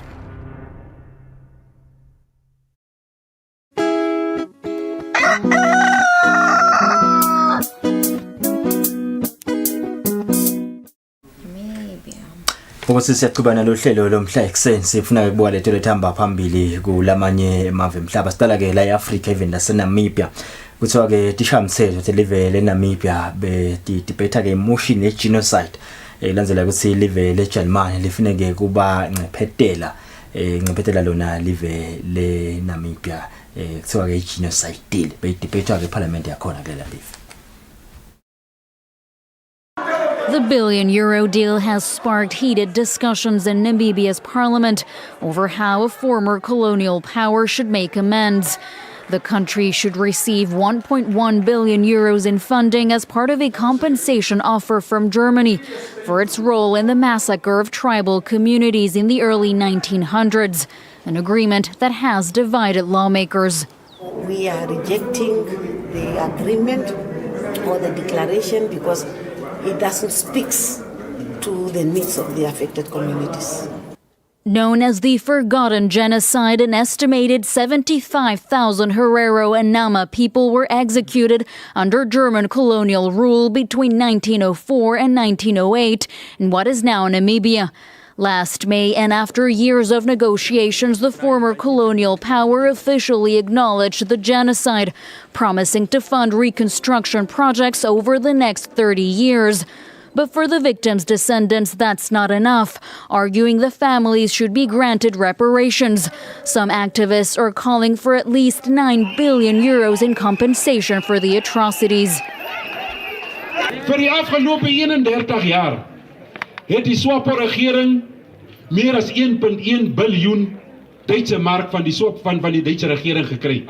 Wil hulle ons dieselfde bedrag betaal vir die skuld wat hulle sê hulle het? On Tuesday, hundreds of people gathered outside Parliament to protest against the agreement. The government, meanwhile, has defended the deal, saying the objective was to get the former colonial power to acknowledge its responsibility in the genocide. Azikembukiselo siyachubekana toti indzaba lethamba imbili kulamanye emave indvuna itange phandle eveni lase France seyitshele US counterpart yayo Anthony Blinken ukuthi kubuyisa budlelwane emkhatsini kwelive lasemelika kanye nelase France kusetawuthatha isikhathi kanti iningi letimele tendiwe kanti ke dokumela ukuthi kube necabana lokube khona emkhatsini kwalamave lamabili kulandzela ideal noma ke sivumelane singakahambi kahle sekuthengwa kwama submarines eveni lase Australia. France's anger over the US's snub surrounding an Australian submarine deal appears to be easing. French Foreign Minister Jean-Yves Le Drian and US Secretary of State Anthony Blinken met on the sidelines of the UN General Assembly in New York on Thursday. With relations between the two allies and NATO partners strained, Blinken admitted there was work to be done. We recognize this will take time and hard work and will be demonstrated not only in words but in deeds. And I'm committed to working closely with Minister Le Drian on this crucial effort. Blinken's words echoing those of his French counterpart. In a statement after his meeting with Blinken, Jean-Yves Le Drian said the pair had touched on the terms and main issues to be discussed in future in-depth consultations, but that it would take time and actions to restore confidence in ties between the two countries. While for France it may be a case of once bitten, twice shy, they do have the backing of the European Union. Speaking exclusively to France 24, EU Foreign Policy Chief Joseph Borrell said there were lessons to be learned from the ordeal. It has been a lack of communication. The problem could have been avoided, at least partially, with a better reach out among the allies. At the end, the European Union member states are the better allies of the US. This has to be mended. We have to put in place a system that prevent these things happen again in the future. And also, they recognize the importance for the European Union member states to build up a military force according with their responsibilities, which can act as a complementary to NATO. France is still bristling from the announcement of a trilateral security pact between Australia, the UK and the US, which saw Canberra cancel a multi-billion-dollar submarine contract with the French government in favour of British and American contractors. Paris said it was caught unawares by the announcement and even recalled its ambassadors in Washington and Canberra. After a call between Presidents Biden and Macron on Wednesday, a series of in-depth talks have been announced to try and ease tensions between the NATO powers. Kathi sesikhona lapha eEurope ngelisonto langa lelikhulu eveni laseJalimane njengoba kutabe kukhetfwa kukhetfwa ke chancellor lo mongisho lo uthatha ke matomu ku Angela Merkel lophuma ko ke ehhovisi labona ke labacutselene batabe bathatha ke final debate yabo khona lapha eJalimane bakhankasa kweqina nci kanti kuthiwa ke kuqala ngqa post war era kusi kube na chancellor lothaka salingenele likhetfo eveni laseJalimane. That is why Angela Merkel has been celebrated. A final televised debate between the top candidates to succeed Angela Merkel. For 90 minutes, representatives of Germany's 7 largest parties clashed on issues mostly related to foreign policy, including relations with the EU, Russia, and the United States. It was the last chance to impress for candidates hoping to become the country's next chancellor, as Germans prepared to head to the polls for Sunday's landmark election. Gerade ein bisschen schwierig. Ich war eigentlich immer Merkel-Fan und ich weiß jetzt nicht, was nachkommt, muss ich ehrlich zugeben. According to the latest polls, 3 candidates could potentially replace the outgoing German leader. Representing the Greens, Annalena Baerbock is the first member of her party to ever run for chancellor. Polls show her trailing slightly behind the two frontrunners, Armin Laschet of Merkel's CDU party and Olaf Scholz of the center-left SPD, who is also the country's current finance minister. Whoever comes out ahead on Sunday will have to lead Germany into a new post-Merkel era. Ich habe das Gefühl, es steht mehr auf dem Spiel, weil wir jetzt entscheiden können, wie die nächsten Jahrzehnte und Jahrhunderte für junge Menschen wie mich die Weichen gestellt werden, was Klimapolitik angeht, was Wirtschaftspolitik angeht. The landmark election is unlikely to be fully settled by Sunday's vote. Without an absolute majority, the winning party will have to form a ruling coalition in order to get a chancellor elected, a process which could potentially take months. Kanti-ke sesiya eveni lasemelika edolobheni eCalifornia lapho khona kuchubeka khona imililo kubikwa ukuthi le mililo seyibeke engodini timphilo talabo beticisha mlilo labangedulo kwenkulungwane nemakhulu lamane 1400 betimphilo tema firefighters. It's a race against time to protect some of the world's oldest inhabitants. Firefighters are battling to preserve groves of ancient sequoia trees as a week's worth of flames risk consuming their home. We're all concerned about the giant sequoias. They've been around for a couple of thousand years. We want them to still be standing for another 1,000 years or more. More than 350 firefighters have been mobilized to combat the blazes, alongside helicopters and water-dropping planes.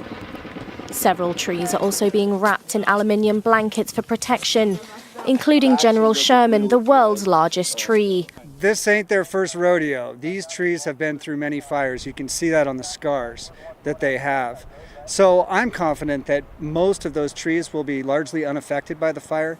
Sequoias have adapted to withstand fire, and the flames can actually help them disperse their seeds. But experts worry that hotter and more aggressive fires over several weeks can damage them beyond repair. Still a lot of continuous fuels. There are pathways where this fire can come back. The wind shifts a little bit. So right now we're guardedly optimistic. These are the latest in a long summer of fires in California. Blazes this year have ravaged entire towns and destroyed nearly 2 million acres.